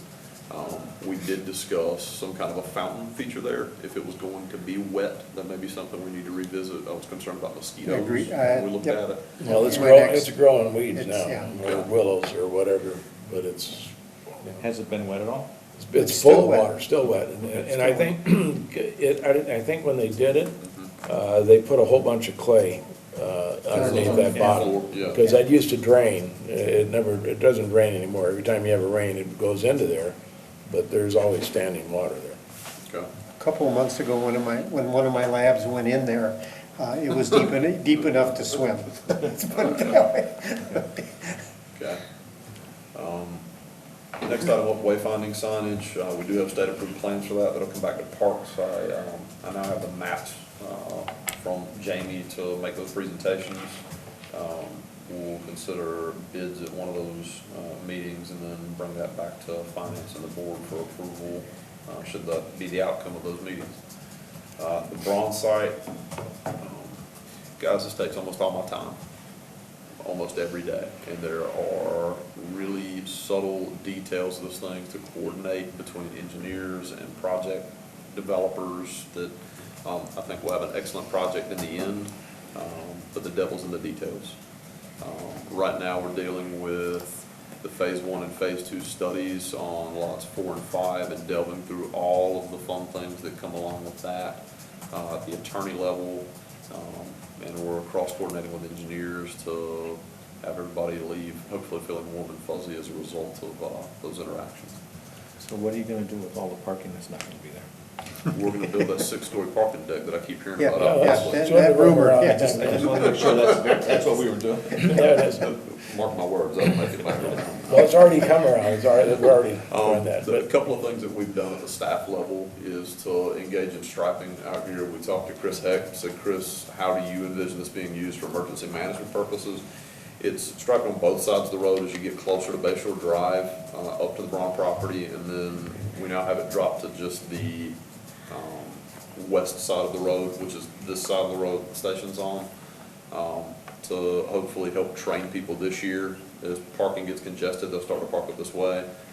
Once the parking lot goes in, traffic will continue to push up in this direction. How many lots, how many spaces are estimated in I that think new it's lot? 72. On both the top and the bottom? Well, on that second deck, there's another 72, and on the third deck, there's another 72. yeah, that's right. I think it's just 72. It's, the property that's sold is all public knowledge now, is that correct? No. Well, I mean, yes. It was done in open session. It was done in open It was session. done in open session. The reason I'm saying that is we had talked about putting a sold sign on that, on the signs. I think it'd be behooves to go up and put sold on. It's on there. Well, it wasn't on there yesterday, but is it on there now? This afternoon is when I put them up. Oh, well, good. You're one step behind me. The one exception being, I had a request from the buyer on the environmentally impacted site to hold a press release until they're finished with their review. Yeah. And so just as soon as they're done with their review, Yeah, we can accept that offer. But I'm not worried about press releases or, we have a signed agreement put sold sign on it. Sure. It falls through, but I mean, it's It says under, it advertising. says under contract, and There you then go. as we get those completed, we'll change them out again. Once we get some preliminary plans from those folks, I'll get some graphic signs printed up that say coming soon, and we'll get something plugged in there also, and create some excitement around it. Okay. So workload, just as a FYI to you guys, most of what we do never gets seen by the public. And right now, we're churning through things at a pretty good clip. It really wouldn't surprise me to see every site that was identified in a redevelopment plan to be completed by the end of 2018 at the rate that we're moving. I have heard from Todd Rosoni that he's looking to move ahead. Talked to Al Goki today. He said they're literally just waiting for their state plan approval letter. He hopes they can start in September, if not October, depending on how long it takes the state. We've got all the stuff going on with the Braun property. What is he so- waiting for state for? What, state of what? Any building over 25,000 cubic feet, or any building that's a mixed-use building, you have to send it off to the State Department of Administration. They review all your plans, make amendments to them for the interior structural design and engineering. And once that's completed, they send you a letter that says you're good for foundation and footing, or interior studs, or whatever that is that you're approved for, and then you start building. So the state holds that up. Easy one. We have the same thing right now with the Braun property. I have to wait for this 30th Special Plan Commission meeting to get an approval from Plan Commission for an amendment to the PUD on the Braun site based on the discussions we had with the various offerers. Then we can kick that over to DOA. We don't want to do that until we have that final approval. Otherwise, we have to start the process over again at DOA. It's needed anyway. So speaking of Goki, and it's great that he's moving along, how about the other part of it of getting him, any timing on recommendation to get a bathroom built to pay for the lot that he's gonna build on? Parks has been talking about it. We got our master plan back last meeting. We discussed it a little bit. And the payment versus building was Yeah. one of the issues we discussed. In the end, we may just end up getting a check for $125,000 from Al if we run out of time. I'm sure he'd rather build them. Right. Yeah. But Then I would rather build it. I'd rather do it now than versus Yeah. dragging At it. at the rate that we're moving along, we maybe could get something done in spring. I have asked Dan Rory with Dimension 4 to come up to our next Parks meeting so we can have a conversation about, one, a gate that was discussed pretty intently the last meeting, that the Parks Committee wanted to see an entry gate over that new sidewalk. Denise had some design ideas she shared with me. I forwarded them along to Dan so he could at least take a look at kind of what we're thinking. And I, Well, that's not we, that's me. Well, yeah, but it still gives him something to go on. The other part of that would be to have a conversation about the bathrooms. Say, Dan, would you give us a proposal for bathrooms? Parks could say, we want to see proposals from 10 different people. They could say, Dan, you're familiar with what we do in Sister Bay. We'd like your proposal, or maybe they want 3. I'm waiting for Parks to give me some direction on And that. where are you thinking about putting that then?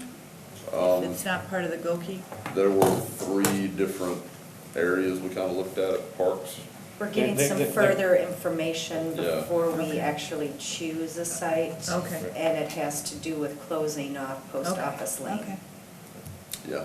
and just so everybody's clear, it's no longer being considered part of his building. It's not? No. No. Oh, No. okay. We traded that out for some additional, Pat actually really shrewdly bargained for another stall on the men's and the women's. That was kind of smooth when Well, much happened. and I didn't think there was enough room on the site to do both, and I was Yeah. gonna try to tuck them in behind it, Yeah. it wasn't. Yeah. And it was kind of out of the way. I think we got a better deal out of it. Yeah. doing it that Not way. convenient and No. Yeah. useful. I just wonder how long the ones we have are gonna hold. Wow. Well, that's, yeah, it'd be There's that. good if we can do something. Yeah, yeah, sooner the better. Yep, so for the budget, tonight, oh, yes, ma'am. Clarification, who is this that you're talking to? I'm not familiar. The gentleman that designed the pavilion. Dan, somebody. The architect. My first go-to always is to find somebody who's done work on behalf of the village recently and understands some of the recent challenges that we may be experiencing. You guys can always look at me and say, Zeke, go get somebody else. Then that's fine. Why would you see that as a negative? Did I say that? I didn't say that as negative. There's a look on your face. Saturday. That was the look on your face. Yeah. That's why I didn't say anything. Oh, okay. You didn't have to. It was there. Okay, so we'll take care of that at Parks. Okay. He was one of the few architects that we've had that did what we asked, when we asked them to do it. Well, I was And not he was good to involved work in. He was good to work with. And very cost conscious when we told him you need to act some stuff out. He did it in a very effective and intelligent way that really preserved the substantial mass of the project. So the budget, tonight, I sat in front of you a draft budget calendar that Dave and I worked on. John, on there, I do not have a marina meeting You have a marina meeting on September 7th, I've got but one for September. I didn't put them out in October or November, right? And just in case there was any confusion about it, it wasn't intended to be that. This was really just meant to be the budget calendar. well, there will be one in October as Yeah. well. I Yeah, mean, yeah. We haven't had a marina committee meeting, and to try to throw Sure. a budget on it the first thing in September and expect it to be done in September is not gonna happen. And given the number of finance meetings on here, it may not be necessary to do all those. Yeah. But we were trying to come up with enough possibilities.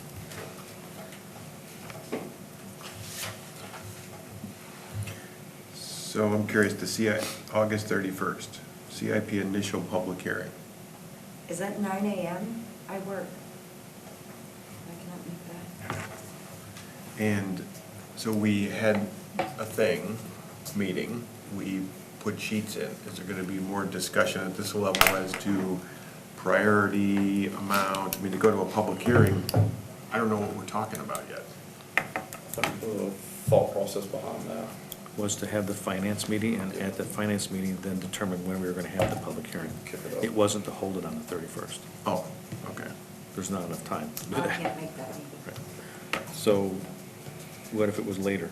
How late would it have to be? What time? 5:30? Dave? Hold on. I'm okay at 5:30. Boy, we are having chair problems tonight. Hope you delete that out loud. That was embarrassing. So are you saying August 31st at 5 PM? You know, or I can do it on the 30th, Tuesday. Anytime. You said the 30th? You got a special plan commission. Yeah, I can't. Yeah. Okay. But I could do it, I could do the 5:30. Pat? Okay. Yep. So August 31 is 5:30 now? For the finance, yes. Finance on 31st. Okay, but there's not gonna be a public hearing there? No. Okay, just checking. Shouldn't the utilities be on September 6th? Tuesday?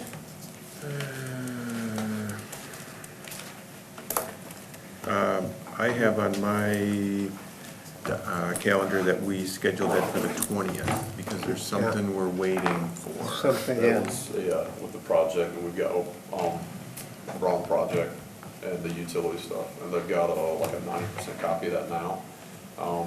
If we can get that for the 7th, then that may negate the need for the next meeting.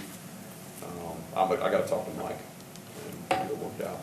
Okay. We need Again, we need the budget process to drive it along can't make the meeting. on the 7th. Correct. It should be the 6th, that's a Tuesday. Well, Tasha and I set it up so that all of the committee meetings for the various operational groups would all happen on one day, so we could then go back and adjust from there if necessary. That's not to say we can't move around, I'm just telling what the logic was behind it. Can you make Parks on the 7th? Yes, at 5, yeah.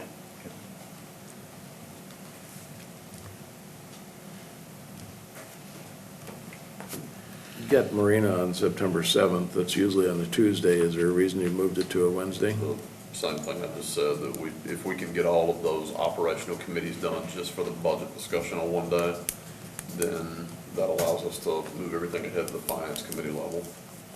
Well, other than if we do them on the 6th and your That'd be last one is fine. the 7th, you're still done in time Yeah, to, that'd be to your fine. point, if you got regular scheduled meetings and people are counting on that. Well, that's, it's always, usually it's the second Tuesday, but I can do the first Tuesday if you need to do it. But I think Tuesday was a day that people, other people on the Yeah. committee could make, so. So you'll try and do Marina on the 6th? We'll do the 6th. That is the day, I don't know Utilities that at it Marina? matters, the day after Labor Day, if you think people That are, was also why I put it on the 7th. I don't know if that Something like matters or might be not. burnout.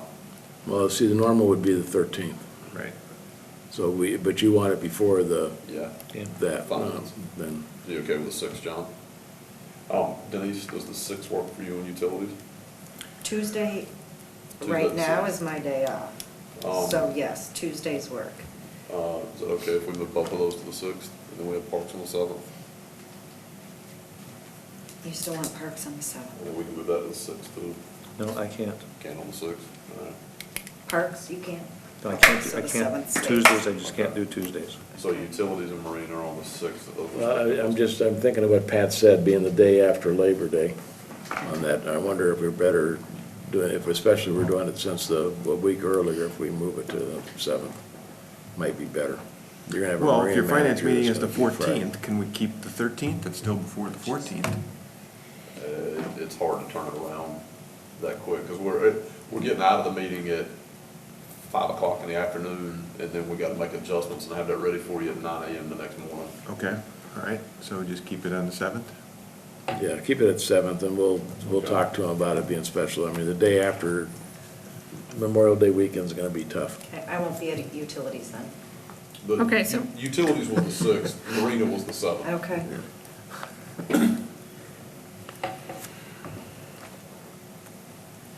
Again, I can't do a 9 AM finance on the 14th. Pat, Uh, 14th, you okay in the afternoon? Yes.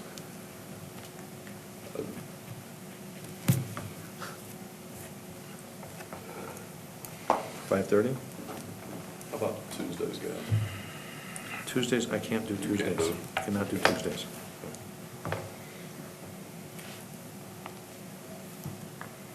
Okay, so 5:30 on the 14th is what we're saying? Yeah. That work for you, Denise? Yes. Okay.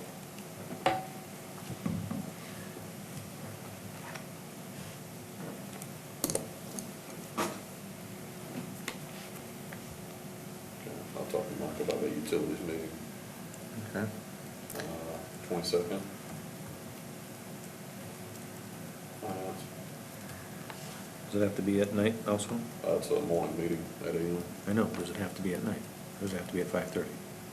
Oh, For Denise. for Denise. No. 8 AM works for me. So Thursday's okay? Thursday at 8? I will confer, I will ask my sister, the schedule maker. Okay. Okay. That plan commission is an 8 PM plan commission on the 27th. So board review, we're mandated to sit here for 2 hours and stare at each other's beautiful faces. 29th, Are you aware of any cases yet? no. Maybe for zoning, if he gets it together. Okay. 29th, 9 o'clock finance. Sorry, You good with that? tentatively, yeah. Okay. October 3rd at 8 AM finance. Monday? No.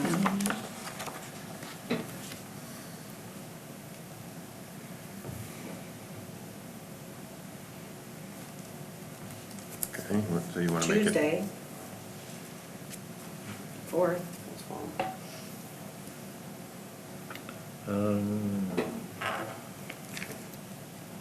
You should have board that day also. No, that Tuesday might actually work for me. Is that the first Tuesday of the month? Yep. Tuesday the 4th. Day after Labor Day. No. No, no. October. October. It's still in the same place on the calendar. Still the first Tuesday, okay. That's probably okay. You move the finance and the board to that. No, I can do that Tuesday morning, finance, I can't do that, or, Can you do the Tuesday morning? The 4th? Yes. Yes. Yes. Okay, I can do the morning, I can't do the night. Okay. So do you want to do 8 or 9? So- We gotta move the board Why? because you moved finance. Yeah. I would prefer 9, unless that's a problem for anybody else. I can do 8 9 AM? Okay. on the 4th. Okay. Is that okay, Pat?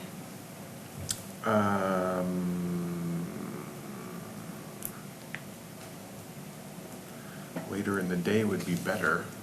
We do a 3, 4 in the afternoon? But we have to something have like a board that night. that? Oh, same night as the board, okay. All right. You can't do that in conjunction, can you? Because that board of review is gonna be sitting around doing nothing. You can't do anything Can't in board do it. review under state statute. Just gotta sit there and look pretty. Wait, we're talking about October 4th. October. right, the regular board meeting, but that's not, They lost me. that's not board of review. No, he's on a different month. I'm pretty sure this is all coming out in an email anyway. Are you gonna follow up with an email on all of Yeah. this? Yes. Yeah. Not that I'm not following, just asking.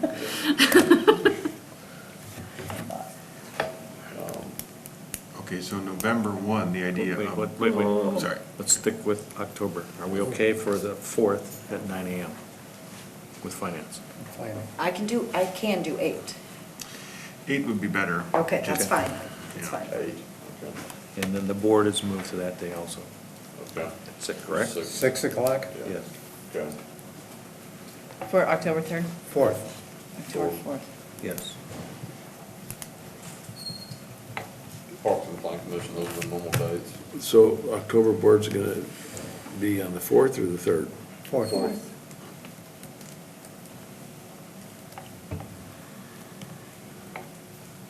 Depending on what's happening with the Plan Commission, at that time of the year, we may have to call one more board meeting towards the end of the month. Or we may be able to put it off until October with the Brown Development, depending on how that coalesces. This is to drive the budget and address the budget. Since we're talking about October, Oh, yeah. so far it works out, but I am going not to be here from basically the 7th of October to the 25th of October. 7th through the 25th. Right. Okay. I hope to be physically back here the 25th, so, Ready for your Plan Commission meeting. ready for, yeah, that's my China. I'll be coming back on the afternoon of the 24th from China, so. Yeah, supposedly county board that day too, we'll see.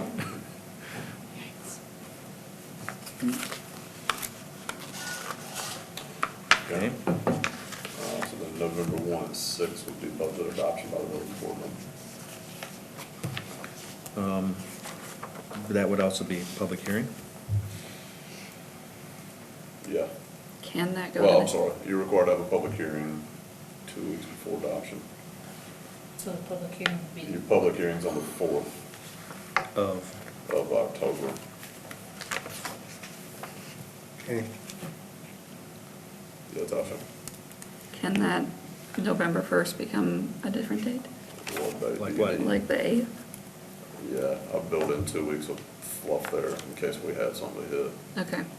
The 8th of November? Is that election day? Election day, yep. Yes. Yeah, that one's not going down then. No, that's not gonna work. I can make the 1st work, I'm just at a wedding the weekend prior, so last Well, minute what things. about later in the week? 3rd, 3rd works? Thursday the 3rd? You babysitting for me? Huh? So you babysitting for me? I'm gonna have to find babysitters for a lot of dates, so. All right.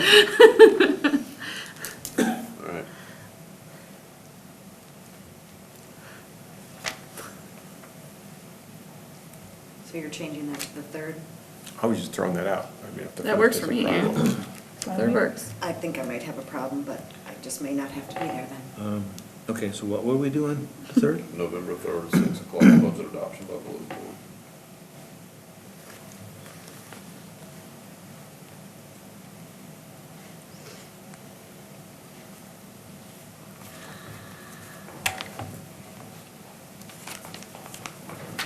And when would we be doing the public hearing? 4th. of October. So you're gonna have a month in between public hearing and the adoption. So then to run down. So don't we normally want to have 1 2 it weeks. pretty well, no, make sure that we're pretty well wrapped up, so what the public is hearing as the budget is in fact what it is, and we don't spend another month changing, redoing all Right. kinds of things, so it's not representative of what the public hearing was actually about. Right. Well, you just said you're leaving the 7th. You're gonna have the public hearing and hold the adoption in 2 days? We have to have at least 2 weeks between. Oh, well then, or you just wouldn't be there. I'm just asking I a mean, question. you could move the Yeah. public hearing, I mean, the, if. The budget adoption up. If the budget's complete and we have the public hearing, and there's, okay, fine.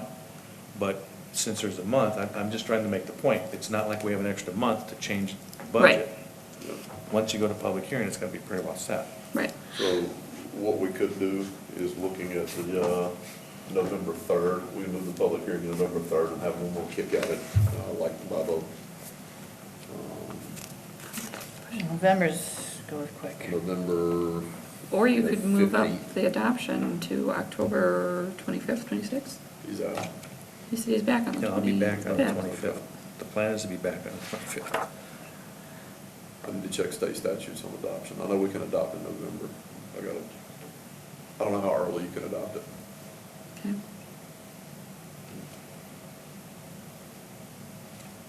It's historically been done like a second week in November. Or what if we just I always thought keep with the November schedule 8th that we was the set eighth. and Yeah, well, that's what we shot for last year. not was change the 17th, budget I think. between? A little bit late. Okay, so we're going with hearing on October 4th and adoption on the 3rd. Okay, so to Okay. run down the changes, even though I know you're gonna send out an email. August 31st is changed to 5:30. Utilities is changed to September 6th. Marina stays the same, Park 77. When we go September 14th, finance is moved to 5:30. Then finance, instead of October 3rd, is the 4th, and the regular October meeting is the 4th. And then we changed the budget adoption to the 3rd. Those were all the changes? Yes. Okay. Denise and Pat, the personnel meeting on August 30th at 2? I plugged in a time, Oh. we can do it really whenever you guys want to. I need it early or late. It's really hard to do 2 o'clock. Okay, pass it Right. on these. Okay. Got a preference? 8 o'clock? 8 a.m.? Okay. 8:30? Fine, whatever. 8 o'clock? So let's do it. 8's good? Okay, thank you. Okay, so that is personnel, Just August 30th. the logic behind that, this being the, I think, the 4th budget cycle I've been through with you guys. We usually do these personnel issues at the end, and that means we've got to go have one more kick with all the committees after we've adjusted things. What I propose to do this year is to revisit the health insurance issues, any other outstanding organization-wide things. Let's get personnel to say, this is what we want to happen, then we can go and insert those numbers into the budget. We get one solid kick at it, knows what personnel is recommended. If changes come out of the committee level, they then get massaged out at finance instead of us doing it twice. A little more streamlined. Oh, got another one. We need a demo of these chairs. New chairs, part of the 2017 budget. I brought that up earlier. Either that or we need chair training. Yeah, there's that. Okay. That work for We'll everybody? get an email out. What were those chairs I wanted last time, Jimmy? Were they Howard Miller? Yeah. Yeah. They were nice chairs. They were great chairs. Well, it's either chairs or Marina Fest. What? It's either chairs or Marina Fest.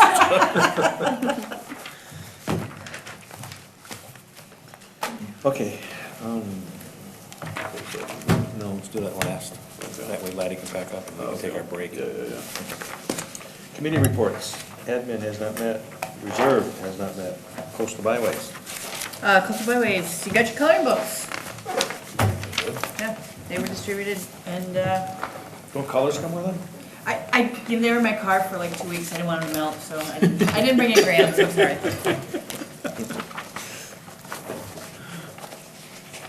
DCECD. Did not make the last one. Item on the vote. John did not. Finance, there's not. Fire, so nothing in there. Fire district. Historical Society. We did meet August 4th. Long proposal by Susan Armour about it's the new marketing proposals. I'd like to get the Historical Society out a little bit so people realize we're there. They're talking about building a barn. I think I mentioned that last month. They're talking about some fundraising for that. They did mention only one day at Marina Fest. Possible fall member meeting at the barn.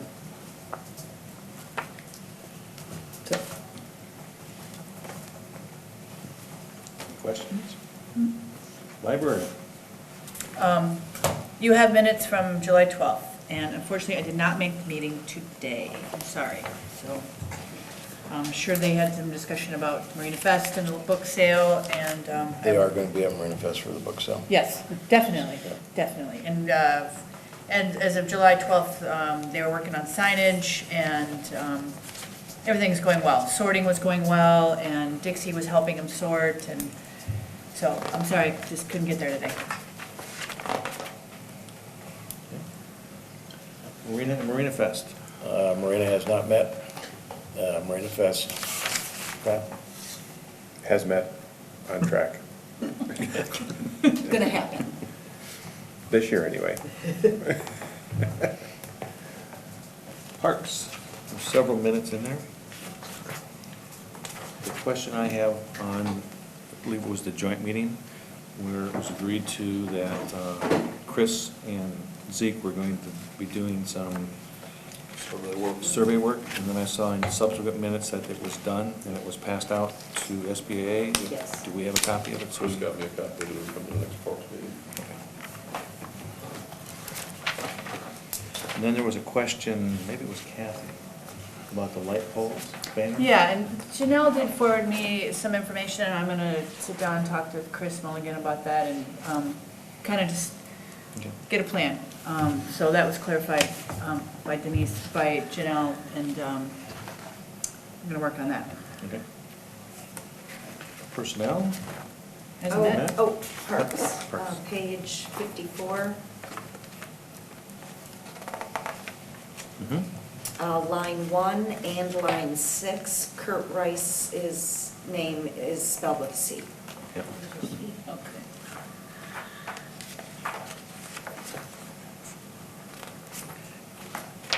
Anything else? Comtech has not met, SBAA. Minutes are in there. Any other comments?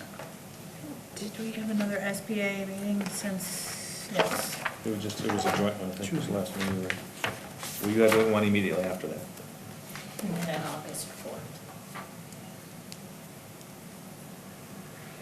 Yeah, we had some designs for the flagpoles, but I just didn't think it was clear as to what we really were supposed to do. So I had some clarification with Janelle, and that's about it, but, Did Janelle, did you say at that meeting that you There it had is. catalogs? I've got some, well, I don't have catalogs, but I've got emails that I got from some companies that do like Christmas banners. Oh, okay. And holiday banners and stuff, and I was gonna forward them to Chris. Okay. yeah, and I did take some pictures while I was traveling this weekend, but I actually didn't find anything I liked. I mean, I got a lot of bad examples, I think, which is okay, I mean, it's. Well, right, it Here's tells what I us don't what we want. don't want. Yeah, Absolutely, so- that's narrowing the focus. And then the other thing we talked about was money for Fall Fest, and, you know, how we're gonna make Fall Fest make money too, or break even. Same kind of issues, and You know, whether we're gonna allow outside vendors or, you know, and I think the discussion was to talk to some of the, you know, there's more restaurants, there's more bars now in the village. So, asking for more support, that way, for some help. I think he called them the Big Six. But, yeah, it's just interesting, and I mean, this is my first go-around with SBA, and I mean, that's just what I keep hearing is, you know, we need money, we need money, we need money, we're losing money. So I think, again, that's just, you know, the same thing that the Marina Fest is, and how to get that to work is something we were gonna have some more conversation on for the future. And it's well on its way, rolling forward, so.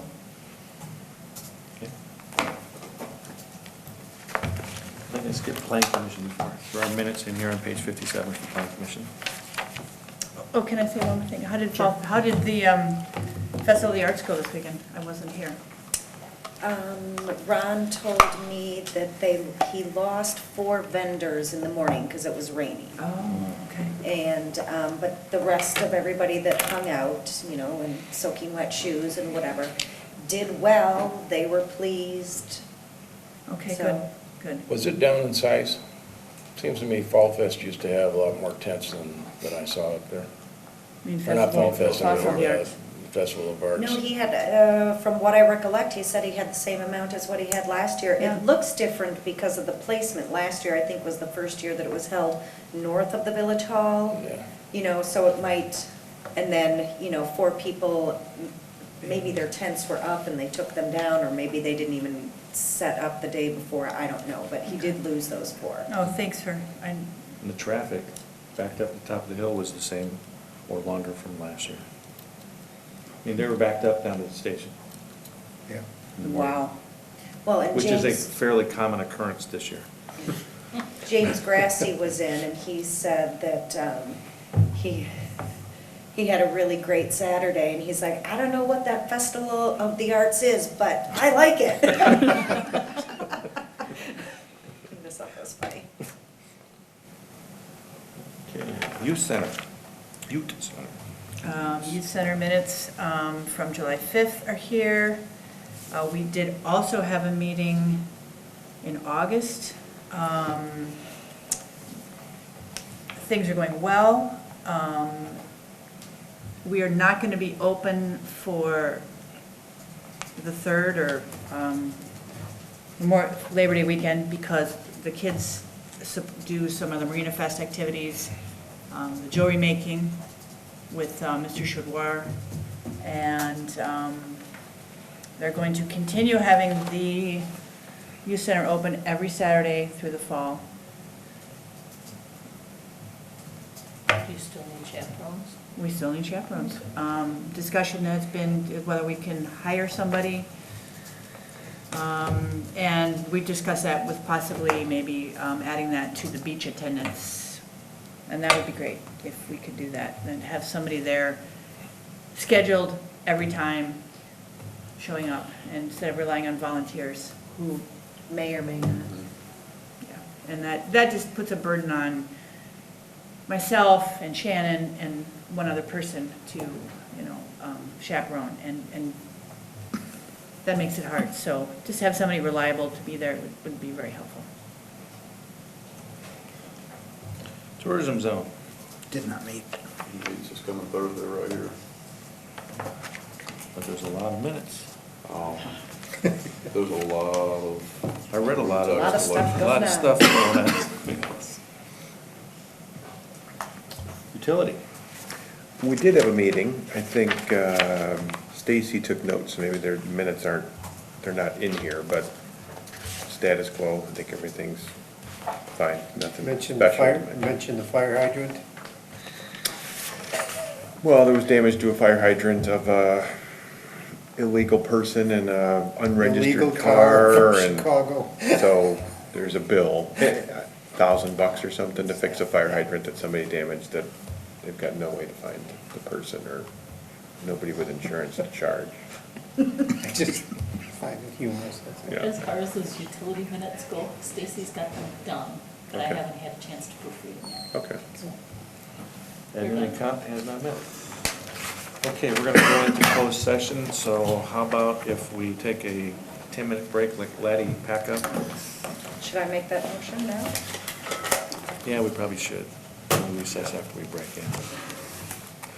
Let me read it all.